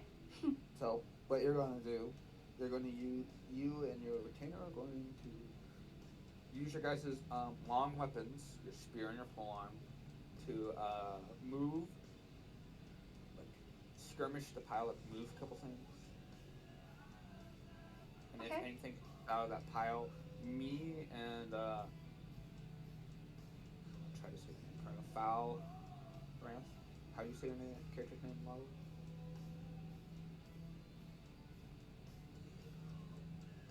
Low? How do I say your character's name? Yeah, you must have left.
Alright, ladies and gentlemen, your break is over. Hopefully it was long enough. But it's time to resume. So we left off with your party discussing plans on rummaging through the refuse you found under the residency building among the few buildings along the coast here. So the plan, it sounds like, was Ori and CLEANA would be moving in to start prodding into the refuse. Yep. While the other two provided cover. Alright, so among the refuse, I suppose no particular side is preferred. Right, so maybe just the side you're on, which is toward the south. You start digging through that with your spears. The refuse consists mainly of floorboards, old furnishing, and maybe other houseware, slightly buried in the sand and dirt. Toward the south side, it's mostly furnishing that you're starting to pry through and uncover. Let's see if you can find anything now. As you start digging through this, we'll consider this a turn of just kind of moving furnishing around, right? Prying it apart. Then maybe you can search after that for anything in particular. But immediately after you start going through the refuse, there might be some kind of reaction from the refuse. So we'll find out with a 2d6 if the refuse decides to react to you.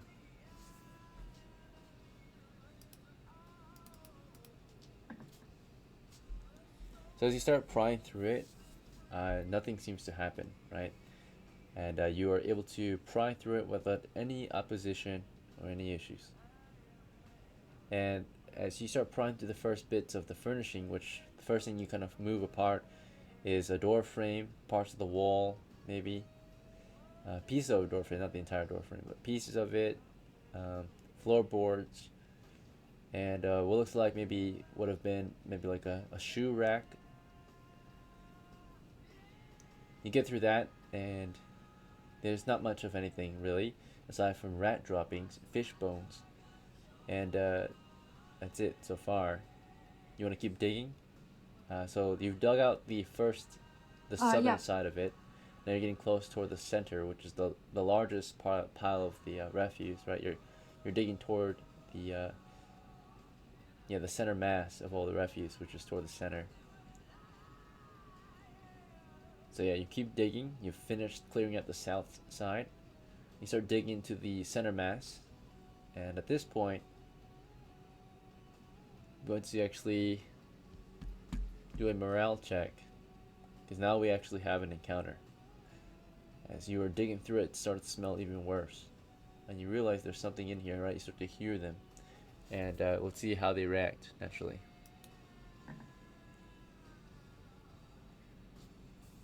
They just start to make noise.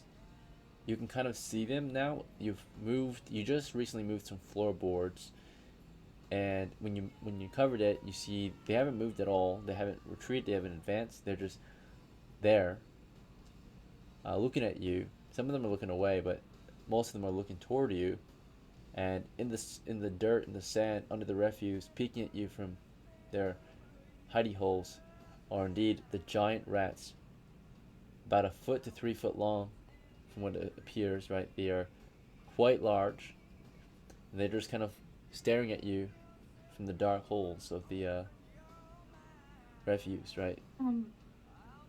So do we see a group of them, or are they just peeking out? You see some of them.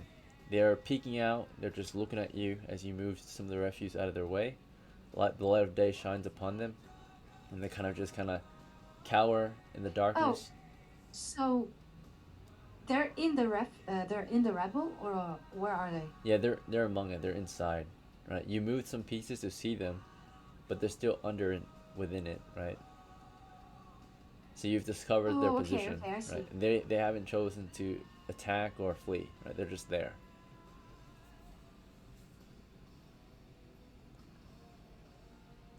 They seem unbothered, right, with your intrusion. Do I see them from my vantage point? Somewhat. They haven't advanced or pushed toward you. Unfortunately, in your line of fire, though, are the two diggers, right? Ori and CLEANA are in the way still. So you can kind of see between them that they've made a discovery. You can't clearly see the rats from where you're at. You're a safe distance away. If you want to get closer, you can. But a safe distance away might I be will about 10 stand yards. Yeah. I'm I gonna will say stand my position. Sorry. yeah. I'm gonna say to they're not awfully too far away. The diggers, right? Yeah, they're not far. They're a safe distance, maybe 10 yards, 30 feet. Yeah, but I'm gonna say to or maybe stab one of them and back up where we can see them. Draw them out, maybe.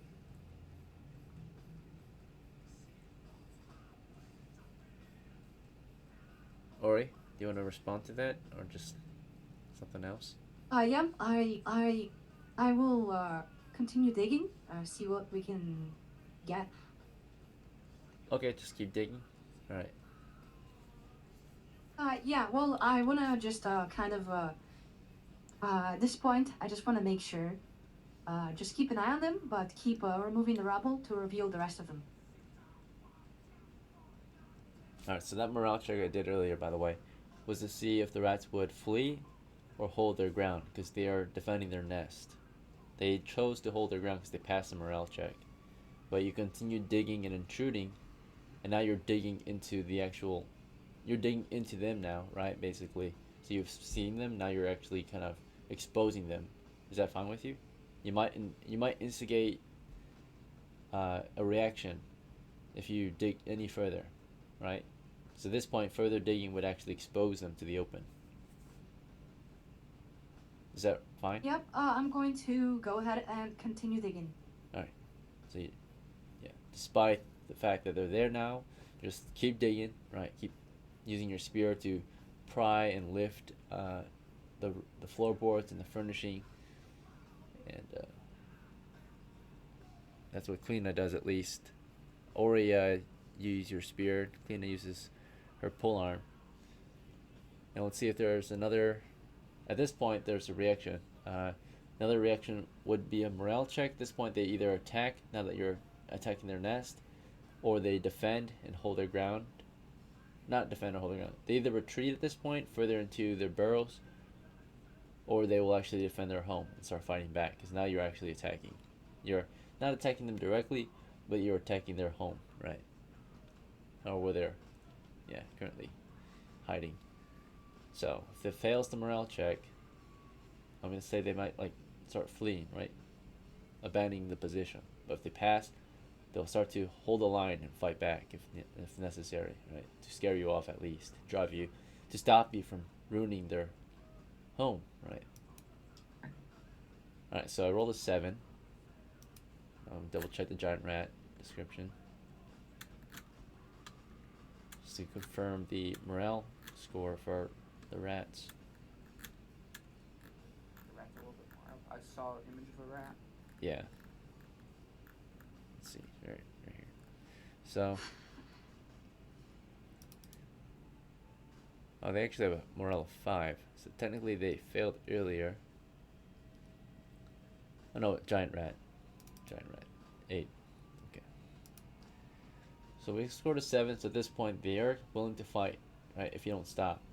So they become hostile. They start to snap their teeth at Ori and CLEANA. You have a chance to back out of this, or you have a chance to engage in melee with them, right? What would you prefer?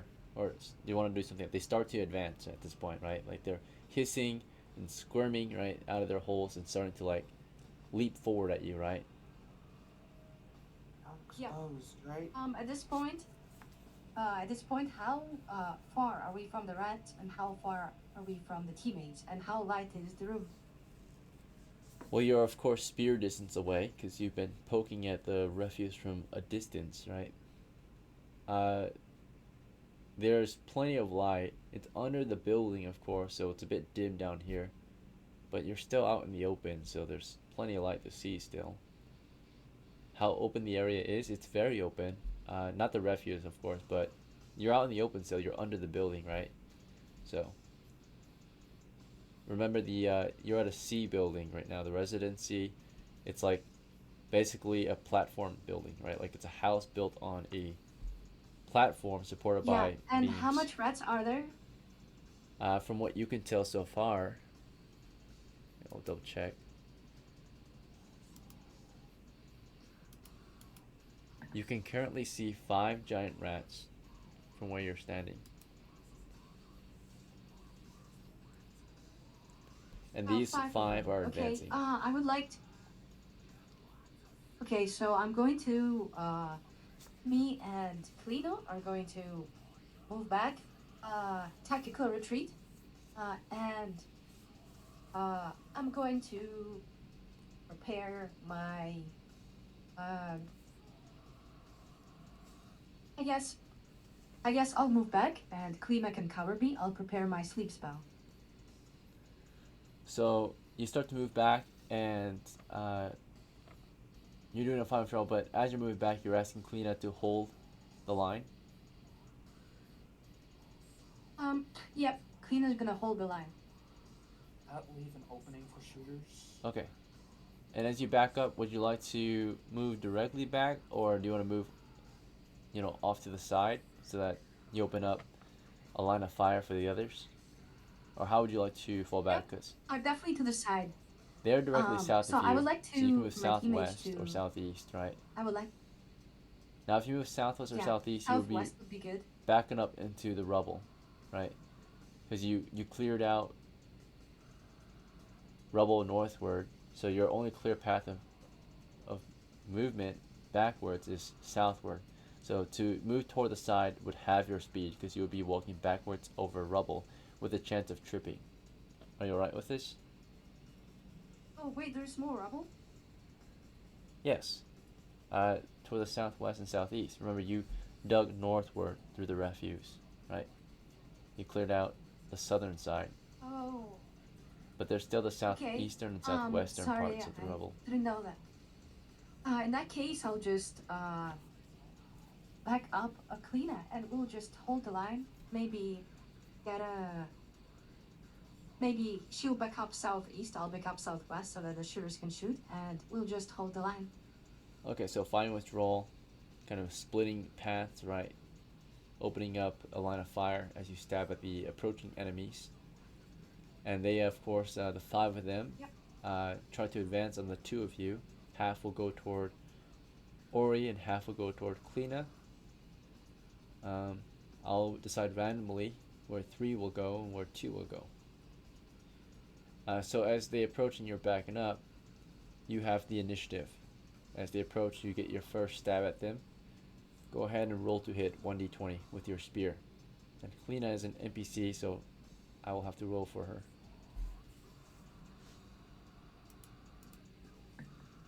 Okay. Alright, how'd you do? 1 second. 8. I got an 8. Alright, you have no bonuses, I think, at the moment, except from fighting skill, because you're an elf, and you still have fighting skill, which allows you to get a +4 if you miss, right, to hit. So an 8 becomes a 12, and a 12 is possibly a hit. It's a giant rat, but it's less than half your size, so in our game, it gets a +4 bonus to armor class, since it's a lot smaller than you, technically, right? So that's a miss, right? Basically scored an 8. Question. Is it possible to do a kind of like a swipe from side to side so that I can possibly hit both of them? Sure. It is maybe the way that they're advancing. They're not advancing in a line formation. They're advancing in a staggered, right? So there's, as you slash through the first one and miss him, there's no other rat there to hit. Does that make sense? Yeah, I understand. So as you sweep your spear across and miss the first one, there's no rat waiting for you past the first one, because the other ones are further back, staggered, right? They are approaching, but they're not approaching in a line, right? At the moment, at least. And those rats get past your spear because you missed, and they'll close that distance, which will render your spear possibly useless unless you can maintain that distance. But they are closing that distance quickly, so you are backing up to the refuse, and they quickly catch up to you, right? As you make a sweep attack at them and miss, the 3 rats are able to climb up that rubble and begin attacking you, right? Overwhelming you with sheer numbers. Giant rats about 1 to 3 feet long. In the meantime, your fighter, CLEANA, she scored a 7 to hit with a +4 to hit from her fighting skill and a +1 to hit from her strength bonus, bringing her up to a 13 to hit. But because your foe is so small, that's a -4 penalty. So we brought that 13 down to a 9, which is a miss.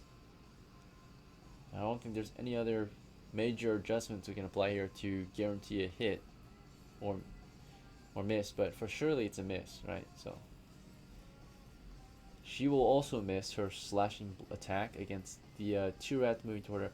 I forgot to mention, the one who gets 3 rats will roll randomly to find out. On a odd number, it will be Ori, and on an even number, it will be CLEANA. Okay, so I'm going to roll a 20-sided die to find out.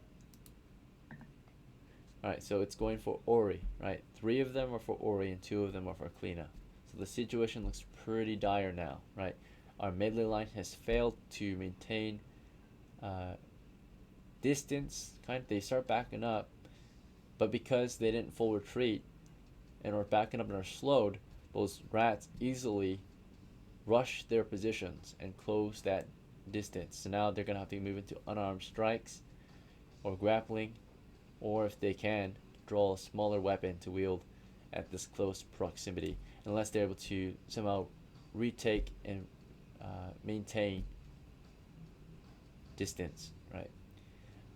Alright, so with that, now we have FALRANTH and BOLMER's turn, right? As those rats advanced, you both were able to fire upon them. So go ahead and roll to hit. Yep. Alright, let's do this. Let's see if this works. 20. Dice gods. I got a 6, I miss. Darn. Alright, Lo, it's up to you. Okay.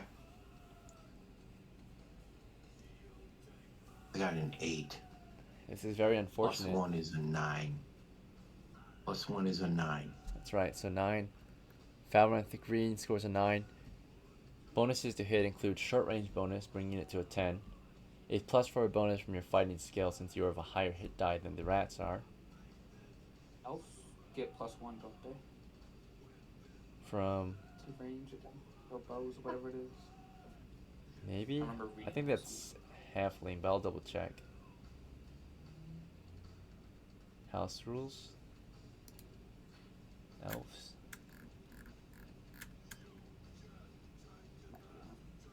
It might have been from like the basic rules I read it from. Yeah, I think you have it confused with halfling. They're the ones who get +1 to hit with missiles. That sounds right. Yeah, that sounds right. Halflings. Yeah, it's the halfling. Must be thinking too much in stereotypes. Helps always be hunters. I suppose in more modern depictions of elves, maybe a little bit from Lord of the Rings, but the idea is that they have fighting skill, so that's already accounted for in their fighting skill. They use both bow and sword. Okay. But they typically stick to lighter weapons and armor due to their low weight, because they can't carry as much as a man. Alright, so, and also maybe because they're smarter. They fight smarter rather than they rely more on their smarts than their strength, right? Men can just kind of fall on their strength and rely on their armor and brute force, whereas elves are usually a bit more intelligent. They've got spells too to utilize, so they need to definitely maintain that distance, right? Spellcasting in melee is a horrible idea. All right. I think we've all experienced it a few times. Maybe not your characters in particular, but I think it's like last game. yeah, just like last game. Alright, let's try again. So, let's continue. Unfortunately, all of our shooters failed as well. Despite any bonuses and penalties, you know, FALRANTH would get a +4 to hit because of his fighting skill. However, the rats are so small, and in our house rules, smaller targets, they're easier to kill but harder to hit. So, he missed the shot, right? They're just scurrying over the place. Now, I think there might just be a chance that your missed shots might go past the initial rat that you chose to fire at and into one further back. Because like I said, they are not lined up, but they are staggered, and they are moving vertically toward your comrades, right? Your friendlies or allies. Therefore, you might manage to miss the first one you initially wanted and hit a different one at a penalty of another -4. Now, it's a low chance, but still a chance to maybe get a hit off at the very least, right? Against collateral, right? So, go ahead, roll one more time, FALRANTH and BOLMER. There's a slight chance, an even slighter chance, yeah, A slight chance. that your Yep, miss turns into a hit. Okay, so that's clearly a miss now. And for FALRANTH, yeah, clearly a miss. So you both just completely miss your target and the ones further back. Unfortunate, but it is what it is. The dice have decided. The rats close that distance and begin making their attacks against our front line. There are 3 giant rats making an attack against the elf Ori. Now, fortunately for her, because they are indeed smaller, also a bonus for us, they deal only half damage, right? So that's actually an upside. They are hard to hit, easy to kill, and they do less damage to us, right? So, because they're smaller. These rats are barely going to do no damage to us. So at the minimum, they can do 1 damage and just eventually chew you to death if you give them enough time. Alright, so 3 rats decided to bite against our brave elf at the front. Let's see if she can survive this, right? 14, 5, 14. So, they have no bonus to hit. In fact, they have a penalty, I think. Because I think they fight as level 0 fighters, which are... Oh no, these ones fight as level 1 fighters. So, no penalty. It's a normal rat that fights at a -1. Now, we don't have any torchlight. And we are in dim lighting currently under the building, so they can see pretty decently. So, no penalty there. So, I'm going to have to rule that with bonuses and penalties to hit, certainly 2 of them are going to hit while 1 misses. So, in the midst of the melee, or as you back them into the rubble and try defending yourself if they're failing to spear any of them down, you were able to at least step away from one of them that bit at you, but the other 2 managed to bite down pretty hard. Well, let's find out how much damage they're dealing. Each one deals a d3 divided by 2, so 1 to 2 damage basically. It rounds up. Minimum of 1, maximum of 2. Basically a 4 or 5 indicates 2 damage, and then anything else indicates 1 damage. Or no, not a 4 or 5. 5 and 6 indicate 2 damage. Yeah. Everything else, 4 and lower, indicates 1. It's half damage. So these are d3s, by the way, so they're not d6s. D3 to do a d3, so d6 divided by 2, round it up. So technically, you only took a total of 3 damage. I don't know if you can survive. The average man can't survive that. Ori is not average, though. She's an elven fighter, basically, right? Magic user. She has 4 hit points, and she's pretty badly injured, or wounded actually, but she stands her ground despite being bit twice. However, there's one more risk we're taking here. Rats are carriers of diseases, and there is a 1 in 20 chance per bite that you're inflicted with a diseased attack, right? And therefore, you might suffer disease. So again, 1 in 20 chance, pretty low chance, especially when you got clothes on, but there's still a chance, right, per bite. Alright, you're fine. Oh, actually,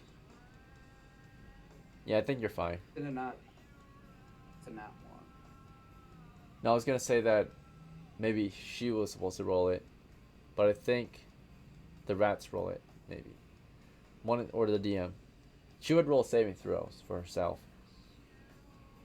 But this is the chance that the rat that bit her had a diseased bite for her, or it would bit her with inflicted diseases. So it would be up to the rat to roll that. Alright, so she's fine so far. None of the bites have really gone deep enough to be infectious, right? Mostly just kind of bruising, crushing, and tears in your boot or your shoes and your clothes, right, as they bite down on your legs. But nothing too serious. It hurts a lot, and you're in a lot of pain, and your will to live is at basically its lowest, right? You're about to go down. You can feel it, right? Maybe one more attack and you're out. Now, as that's happening, we also have to find out if CLEANA survived. Nori's been deafened. I don't know if she even cares. But let's see. CLEANA has 2 attacks on her. 9 and a 12. Oh no. With bonuses and penalties applied, I believe the 12 might be a hit, but the 9 is a miss. So damage is a D3 through CLEANA, who has 2 hit points. The maximum damage these guys can deal is 2 per bite. It's 2. CLEANA goes down. Quite unfortunate. Now she's going to make a saving throw because she's exactly at 0 hit points, and our house rules rule that at 0 hit points you are considered dying. There's a major penalty, but you might live to tell the tale at the very least, right? And you won't be getting away easily, right? Because technically in standard VX, at 0 hit points you're dead, but we give our group characters a chance to live to tell the tale at the very least. You'll be disabled, you'll be messed up, but you get to live to tell the tale of how you used to be an adventurer, right? So let's see if she can survive this. She's going to make a saving throw versus death to remain conscious. So that's a pass. So she's still conscious, bleeding out. She suffers a level drain, which means that her hit points have to be decreased. So it only can be decreased to a 1, right? So already the lowest. She becomes level 0. And she also drains in an ability. Because it bit her in the leg, I'm going to rule that her dexterity score has been lowered.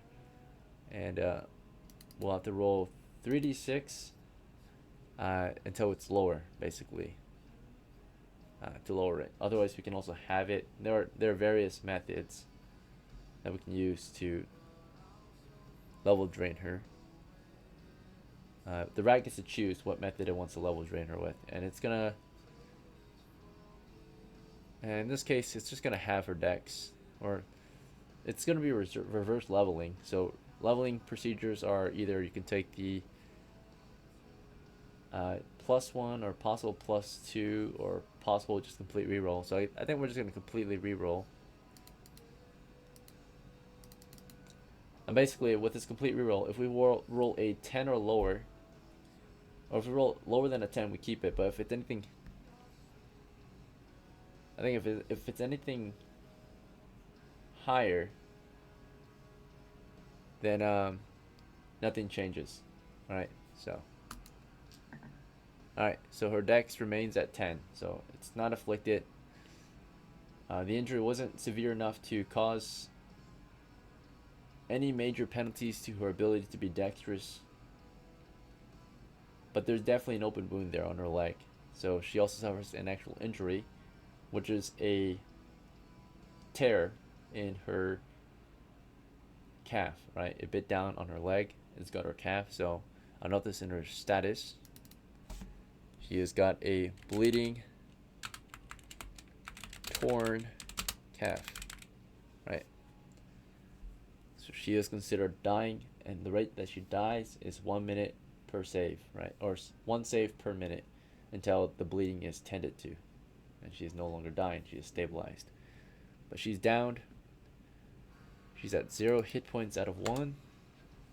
And she is dying. She's on death's door. So CLEANA was charged by 2 rats. One of them she was able to step away from, maybe even kick it back, or at least prevent it from hurting her, while the other one took her down to the ground and starts to tear into her leg, right, with its rat teeth. Right, so in the meantime, while those two were being torn up by the rats, we're moving into combat round 2. And at the start of combat round 2, you realize that a next wave of rats approaches from the refuse, right? The next wave, right? They start to climb out of the refuse and are about to advance this round, right? So, enjoying the fight. Things don't look too good here. It might be time to retreat, but it will be up to you each to decide the fate of your characters. BOLMER, will you stand your ground and continue firing upon the rats, or something else? How far are we? You are about 30 feet from, or now at this point you're about 20 feet. The rats have advanced, right? So you're about 20 feet from the giant rats. I am going to, just retreat. Darn. Alright. BOLMER begins to Yeah, retreat. Right, turns tail and starts to run off into the, or outside of the hamlet, maybe into the south side of the hamlet, and away from the rats. Yeah. Storage house. FALRANTH, what about you? Do you want to hold the line and keep firing, or something else? After seeing BOLMER take off, yeah, I wanna live. I'm gonna run with him. Alright, so the two of you start to run off. That leaves Ori. Ori, are you with us? Alright, so as you all know, the rule is if you're not present on your turn, or if you're AFK, your character is indecisive, right, and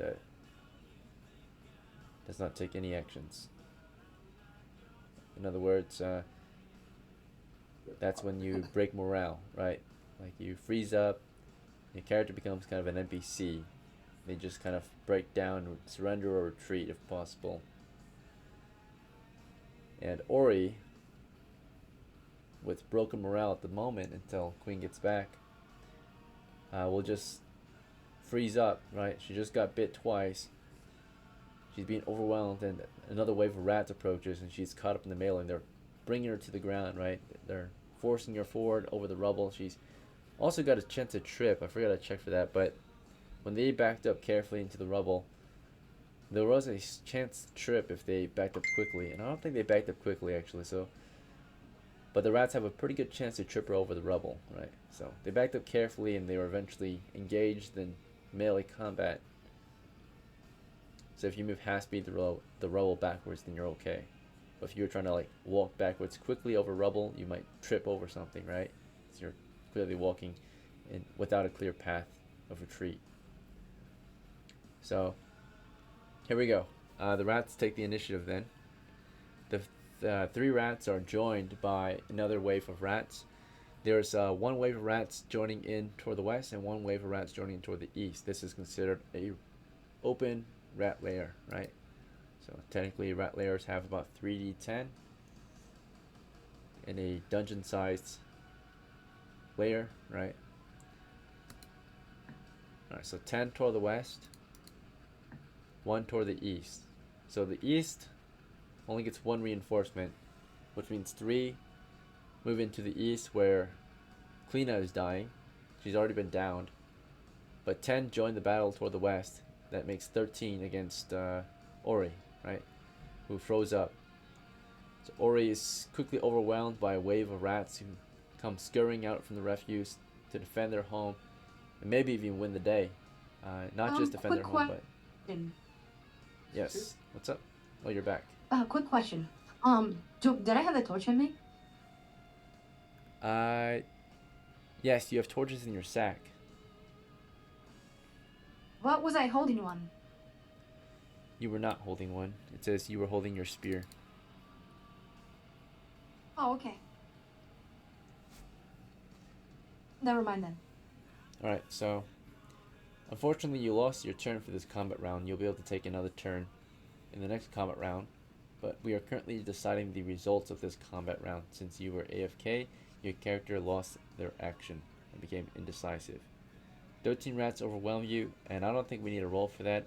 I'm going to rule that 13 rats will overwhelm Ori and tear her apart, limb to limb, right? Or limb for limb, right? They just start tearing into her, ripping through her clothes and her flesh, right? It's a horrible sight. They drag her into their hole. You, of course, intruded on their home, their nest, where their young might live and reside. And so, as a payment, or as a consequence, they defend their home, they kill you, and they feed themselves, right, with your flesh. Drag her off into the lair. The rats are very happy. Unfortunately for our crew, we have 2 more casualties, right? The one that was left to die, CLEANA, she is morale broken. She's crying in fear and pain, right? She's like screaming, "Help! Please, somebody help!" As the rats move on to her and start ripping through her, biting into her flesh, right? Tearing her and eating her alive, dragging her into their nest. And with that, We had a grenade. if we had a grenade or something, we can clear out the bulk of them, right? Siege Didn't have equipment. a grenade. Maybe we Had built a traps, grenade. but unfortunately, yeah. I mean, we knew what we were moving into, a rat nest, right? So there are ways around it, right? You can always figure out a way to bottleneck them, but I think Ori had the right idea in the beginning of the adventure Yeah. with the torch and just burning everything down. Yeah. I was worried about treasure. I suppose, yeah. The main goal was to secure the hamlet, and in order to do that, you need to clear the threat, and maybe sometimes high destruction, or maybe sometimes you have to win victory at a great cost, right? So you might lose out on the building, but I mean, you might keep some of the territory. You might keep some of, at least maybe the stone foundation, right? Unfortunate. For the remainder of the adventure, with the loss of Queen and her retinue, right? Ori and her retainer. Do the 2 of you feel up to proceeding forward, or calling it off and retreating back to base? Let's think grab some of that. I'm sorry, go ahead. Yeah. Large house, grab what we can, sell it so we can continue living. Yes. Yeah, and report the firewood too. So yeah, take. Alright then. Yeah, so you'll revisit the storehouse after the fighting.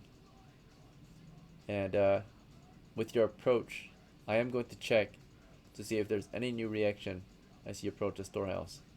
With all the commotion and squeaking, you never know if the storehouse was actually clear or not, right? There's still refuse, there are still floorboards.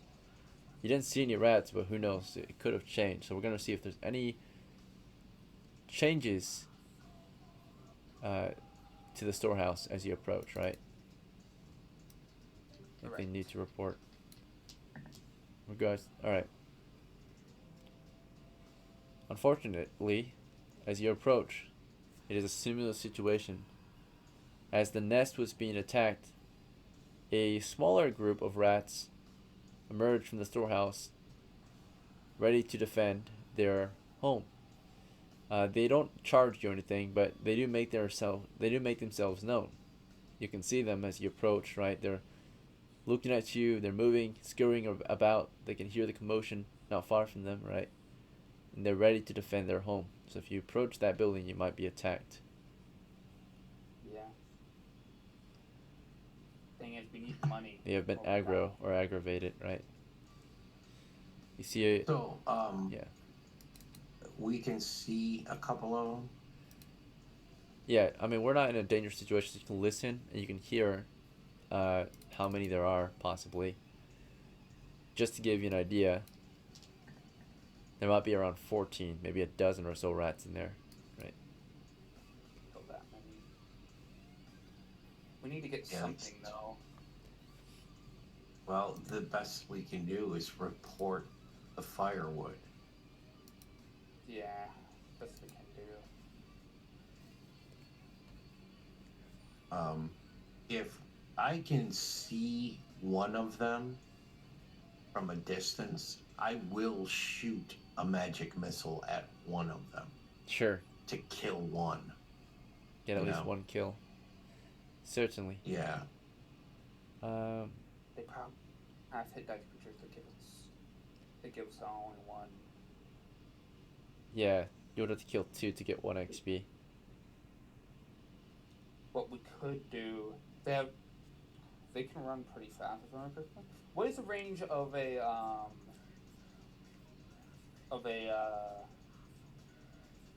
sling? Sling has pretty decent range. I think its minimum range or its short range distance is like up to maybe like 50 feet. I can double check for you. Yeah. Hey, BOLMER, I got a great idea. You ready? Yeah. I'm gonna Okay. stand 50 feet away though. Okay, listen. I am going to cast light on a rock. And I'm going to toss the rock in there, run back to you. The light should scatter these things out of this building, and you can get shots, and I can get shots. What do you think? I can sling a stone in there. I have a sling. Yeah, but And you can stay back. well, I'll throw the rock that I cast the light spell onto. You can cast the light spell onto a rock or an object. I'll throw it in there. The light will go off in that building. It's not that big. The light spell has a 60-foot radius. It should scatter them, and we can pick them off. Sound good? Sound good to me. All right. I Dungeon Master. Yes, so I also needed to let you know that although you have 2 spells, you only can memorize 1 per day. And Oh, that's right. Right. That's right. All right, I will still cast a light on a rock, throw it in there at a distance, and then ready my bow. And BOLMER, I'm assuming you have a sling, right? And I'm gonna stand 50 feet away from the storehouse. So I will stand, I think, with a short bow, I'm going to stand 49 feet away. alright, so a sling's So I get range my is plus 5 to 1. 40 feet for short range bonus. Yeah, short bow is 50 feet, 5 to 50 for short range bonus. Now, the main issue wasn't lighting, I would say. It's not too difficult to see into that building since there are openings, right? And the only opening you can fire into is either the roof, if you're on the roof, right? Because the roof is collapsed or burned. There is an opening on the side, the western side, if you want to be on the west. And the main opening, which is the open doorway to the storage hut, is on the north side. And that's toward the other buildings, though. Being 50 feet away from it might mean that you're actually very near the residency building, right? Because the buildings are not too far spread apart. They're only about 10 yards apart, so 30 feet apart. So from here to the residency is about 60 feet. So you'd be 10 feet from the edge of the residency, right? Your back would be to the giant rats. And which direction did you say the collapse wall was? That would be on the west, facing toward the waters. And the building from the water is maybe about 60 to 90 feet, on average 75-ish feet. So maybe about 20 to 30 yards away from the water.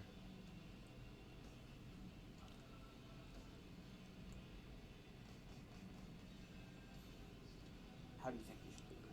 Well,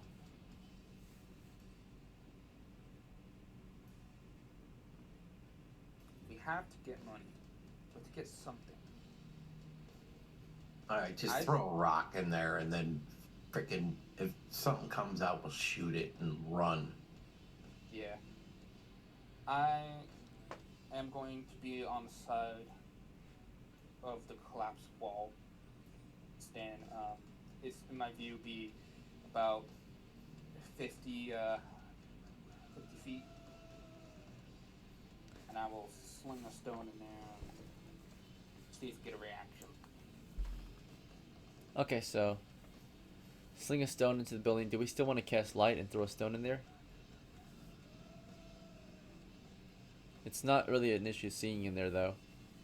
The lighting is not really the main issue. It's mainly the openings you have to fire through. Your line of fire is limited, right? Because you're firing into a doorway or into the western opening, right?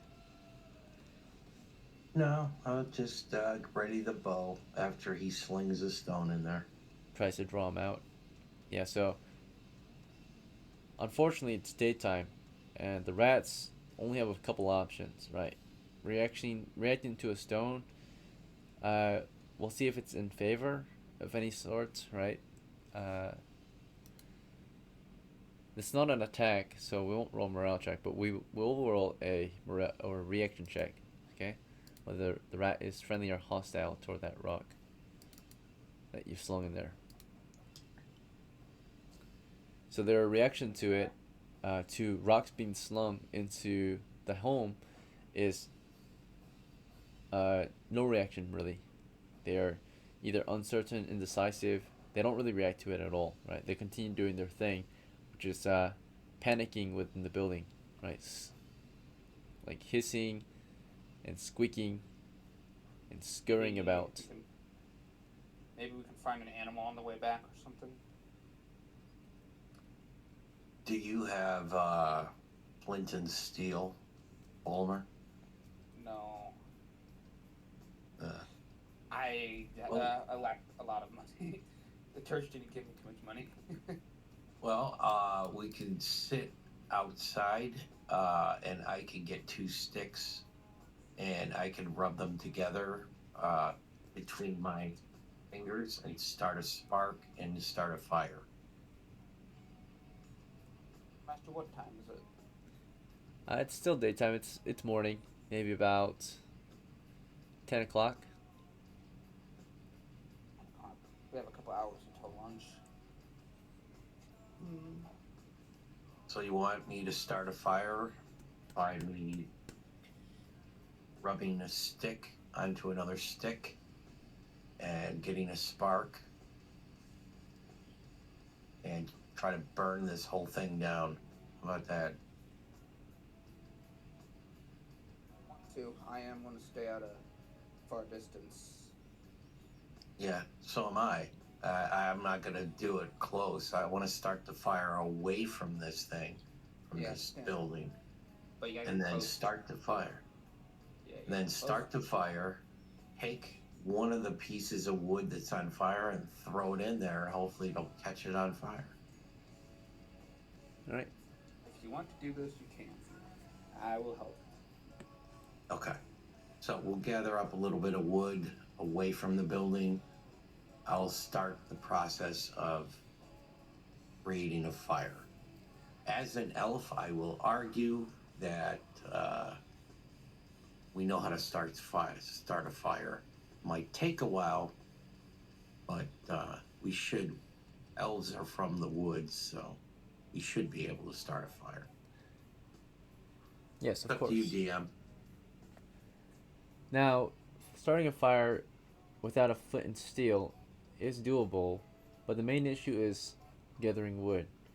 Out here on the coast, there's little to no wood, you realize. There's driftwood here and there, maybe. But most of the wood are from these buildings, right? We probably got their wood from the forest further inland, right? But the buildings, you can tell, are very open, and all the wood is guarded by the rats, basically, right? If you approach the buildings to get some wood, you might provoke an attack, maybe, right? If you're willing to get closer, right, you can definitely go get some wood from the refuse or the buildings and such. There are 3 buildings out here, along with the dock, connected to, of course, the boathouse. What do you think, though? Where are you gonna find this wood? Because maybe there's driftwood on the shore somewhere. It'll take a while to find, but it's not good quality wood at all, right? It's just full of holes and more than likely very wet. Okay, well, scrap that idea, and maybe we'll find something on the way back. If you're brave enough, you can, of course, get wood from the various structures, right? The 3 buildings here. There are also the other parts of the hamlet further inland, right? The other 9 buildings east of you. Yeah. We are in close in game, aren't we? Oh, Too? we are at 2 hours and 27 minutes, I think. Or 43 minutes. 27. 43 minutes. And Shall we go back? go back, see if we can find maybe animals that we could probably kill. Yeah. Hunt some game. I want out to there. keep this character. He's got good stats, so I Yeah. don't want to die. Just throw them away. That would be Yeah. poor choice. Yeah, so in that case, you can kind of return to a normal job. If you want to spend the rest of the day hunting and foraging, it is actually an option, right? Hunting or foraging for a day could help your characters gather some food, right? Foraging Food. and hunting are separate, though. The only way you can hunt is you do need a weapon, a hunting weapon. And if you want to forage, that's the only one that's kind of for free, but the chances of actually finding sustenance, enough sustenance to sustain yourselves for a day from just foraging is limited, right? Over time. You can't do it for long, and usually you have to do it in an area that actually provides sustenance, right? That you can forage from. Out here in the open plains, without any farms, there's little to nothing you can actually forage out here. So you might have to stick to hunting small game or fishing in the plains, unless you're willing to go into the forest, which are infested with bears. You can forage there, right?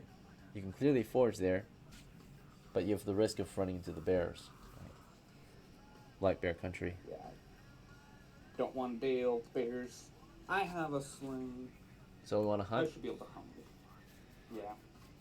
So for hunting, how that works is you would, of course, roam the land looking for any encounters with either small or large game.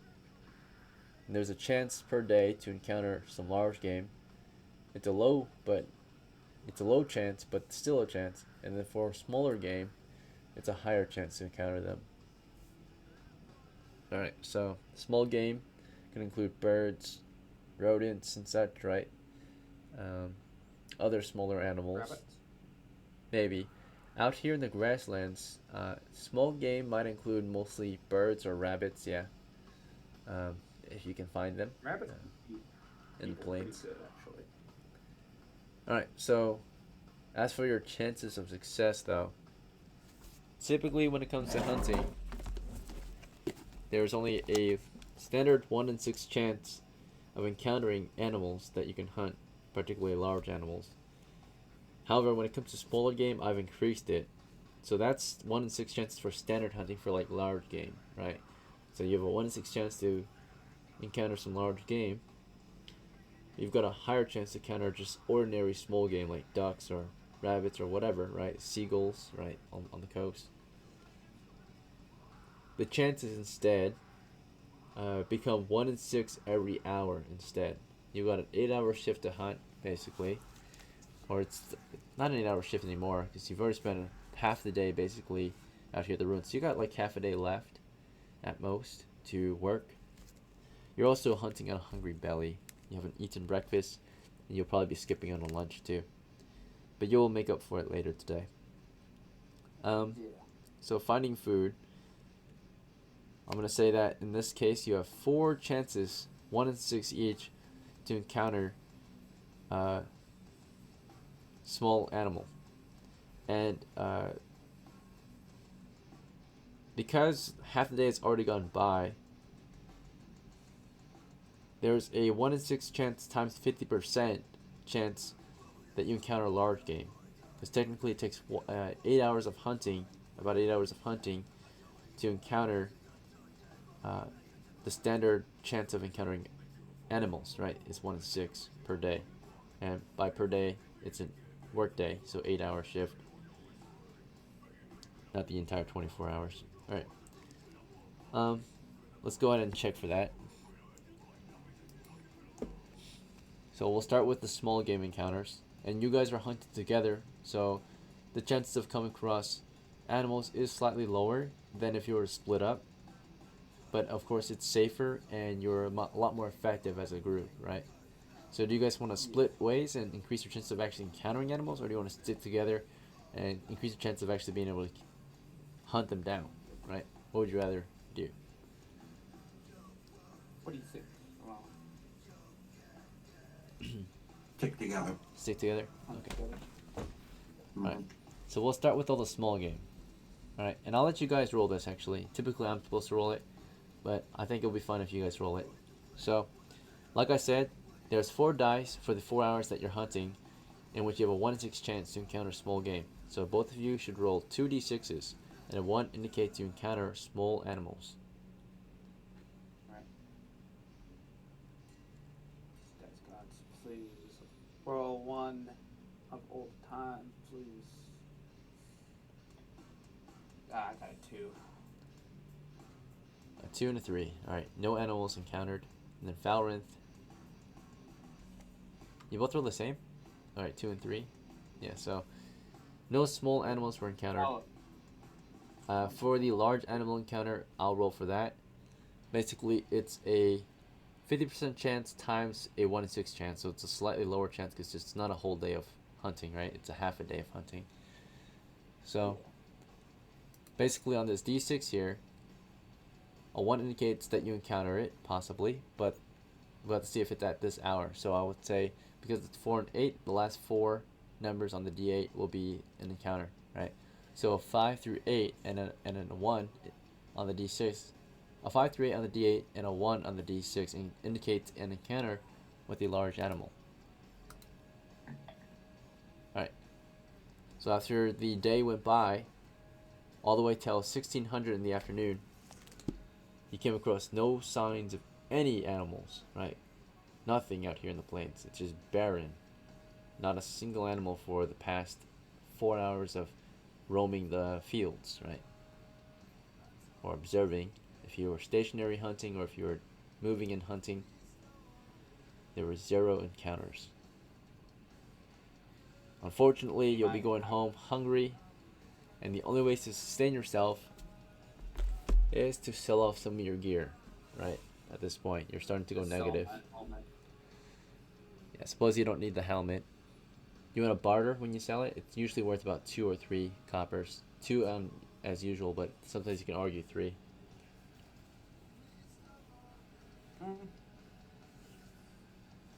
Nah. Just take the standard. Yeah, standard's too risky that one. Right. Yeah, because if you fail, then you'll lose respect. You'll get worse prices moving forward. So, alright. So you maintain respect with the merchant out here at the base, and you sell off your helmet to him. He looks it over. Little to no damage, right? Used helmet. Buys it for 2 coppers. So that will be enough to sustain you for today, right? You only use 1 copper to pay for your living expenses today. So you got 1 copper left on your person. Alright, for FALRANTH, unfortunately, you also made no profits today, so you will also have to sell off some gear. I'll sell off the dagger and the scabbard with it. Okay, together they'll achieve you 2 coppers. Right. Huh. Alright, and you'll spend 1 on your living expenses, so you're down to 1 copper. This pays for any food, shelter, of, bare minimum food and shelter, basically. You can always spend more on upkeep to have a more extravagant or better living standard, but the bare minimum is 1 copper per day to sustain your characters, right? If they weren't sustaining themselves throughout the day, yeah. Alright. No, I think I'm going to retire BOLMER. Unfortunately, yeah. I mean, if you don't like this one, you can always roll another one and recruit BOLMER, right? Who's been having a tough time finding employment and making money. FALRANTH his first run out there, right? Already witnessed 2 casualties. The experienced elven veteran Ori, with 2 points under her belt, killed in action against the pack of rats. Yeah. Unfortunate, but yeah. That was, could have done better. Probably. Yeah, I'm not sure. Ori should have canceled sleep, I think. Acid magic missile or something. Ori also had a grenade. Yeah, that's what I'm saying. You had a grenade. Could have fragged them, right? Tossed it into the hole, right? Killed a bunch of them. Fire. Yeah, maybe next time. She was AFK though. She was AFK quite often. Yep. It's unfortunate. I think that's what killed her, or that's what killed all. Or why we that was their mistake. So they kind of failed you on that part. I think you guys did everything you could have done for the situation we were in. Unfortunate we had to lose again. Any questions or concerns? I don't want to lose this guy. Yeah, he's a good one. That's a good elf. Good scores. Next game, I'm definitely wanting a new character. This one, you don't like him? Yeah. High dex, high wisdom. Yeah. I know you like fighter builds more. Oh yeah, I do like fighters, but it's just not the greatest character. Yeah, it's got 4 different penalties. Yeah. It's all good. It's rough. But it could be good for later use if we ever encounter undead. Because I'm definitely going to use him as a retainer. Yeah, he's good support. Get an extra hand. All right. He's good at range. And he's good at wisdom. So. Yep. For post game, to wrap up and conclude the story, because we just finished gameplay. So for post game, the end of the story results in BOLMER and FALRANTH returning to town, reporting what happened out there. Of course, going off to sell some of their gear to sustain themselves, and unfortunately, just kind of looking forward to the next job. Definitely report the firewood. Oh yeah, sure. Let's see. Good call. Let's see if there's any good reaction to that. You want to report it to the authorities, right? I suppose the. Yeah. Yeah. Okay.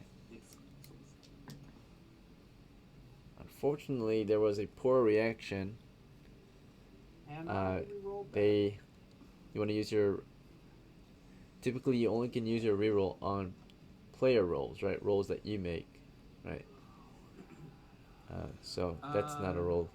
If I remember correctly, I remember reading somewhere that reroll upon a crest to be used on other players, unless that's just old. Yeah, you can use it on another player, but this is not his role. This is the reaction of the person he told the information to. Or, That's fine. I guess, because reaction checks, usually the DM has to roll for that. You don't really get to decide how the enemies react. You get a bonus though. Yeah. I'm fine with it.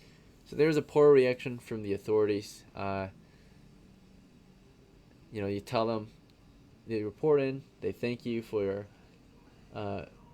reporting in the wood.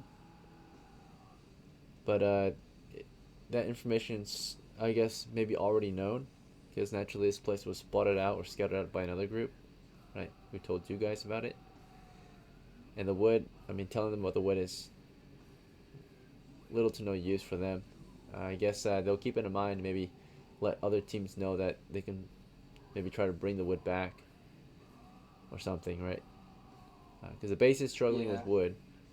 You can tell them about it, but if no one's willing to do anything about it, it's kind of useless. Cause, by the way, the only adventurers in the area are you guys, right? The guys who went further northwest are settlers scouting a position. They're not considered adventurers, though. They're just like scouts and settlers and such, right? Moving out and exploring the land, but they're not adventurers. They don't fight monsters or steal treasure or anything like that. So, the only adventurers in the game world are player characters, typically. There are some NPC adventurers, but they're pretty rare to come across. Okay. Yeah, the only main adventurers that we'll ever see are the ones that you guys play as. Because adventurers are a very small population, a small percentage of the population. At least we survived. And, yeah, we survived a day. Yeah. Next game we can make more characters. Yes, you're right. Slowly bulk up your ranks as long as we can maintain the base, right? As soon as we lose that base, though, cannot spawn at the base anymore. Can't roll characters there anymore. So, but that's your reward for rejoining the game, right? You get new characters. You get a bulk of the base. Your foreign force arriving on the scene to help, settlements grow in prosperity and peace. Right. Well, I'll see you guys at the next one. If you have no further questions or concerns, thanks for playing, and have a good night. Yeah. Take care, guys. So, Lo, what was that thing we were talking about staying after game? Oh yeah, Lo, did you need to discuss anything with us? I really just wanted to run it by you, especially DM, but Ethan as well.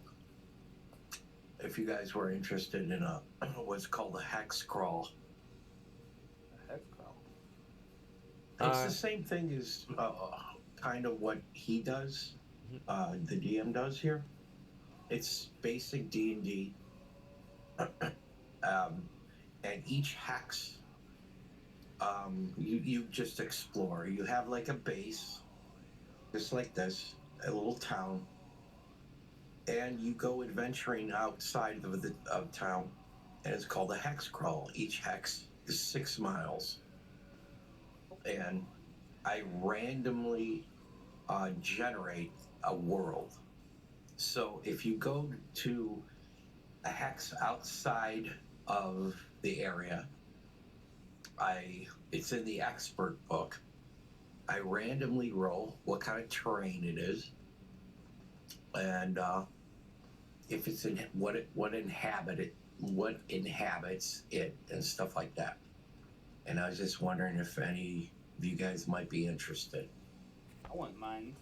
Yeah, I would be interested. Just let me know when, and if I'm free, I'll join in. Okay. Seeing the Ethan? player, that'd be awesome. Yeah, the struggle is finding the players. So. I was wondering if I could post maybe in your server, because in my server, nobody seems interested in it.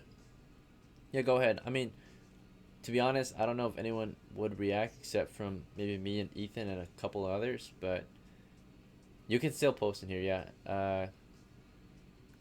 You can post it if you want. I'll announce it in the announcements channel. If you make a post for me, I can repost it there. But okay. You're welcome to post it and looking for a group, right? Okay. Yep. Sounds good. All right, thank you. Thanks for asking. Ethan. Yeah. Yep, thank you. I will send you an invite to my server if you'd like. Yep. Okay. I'll DM it to you. Thanks, guys. Thank you. Have a good night. Take care, guys. Good night.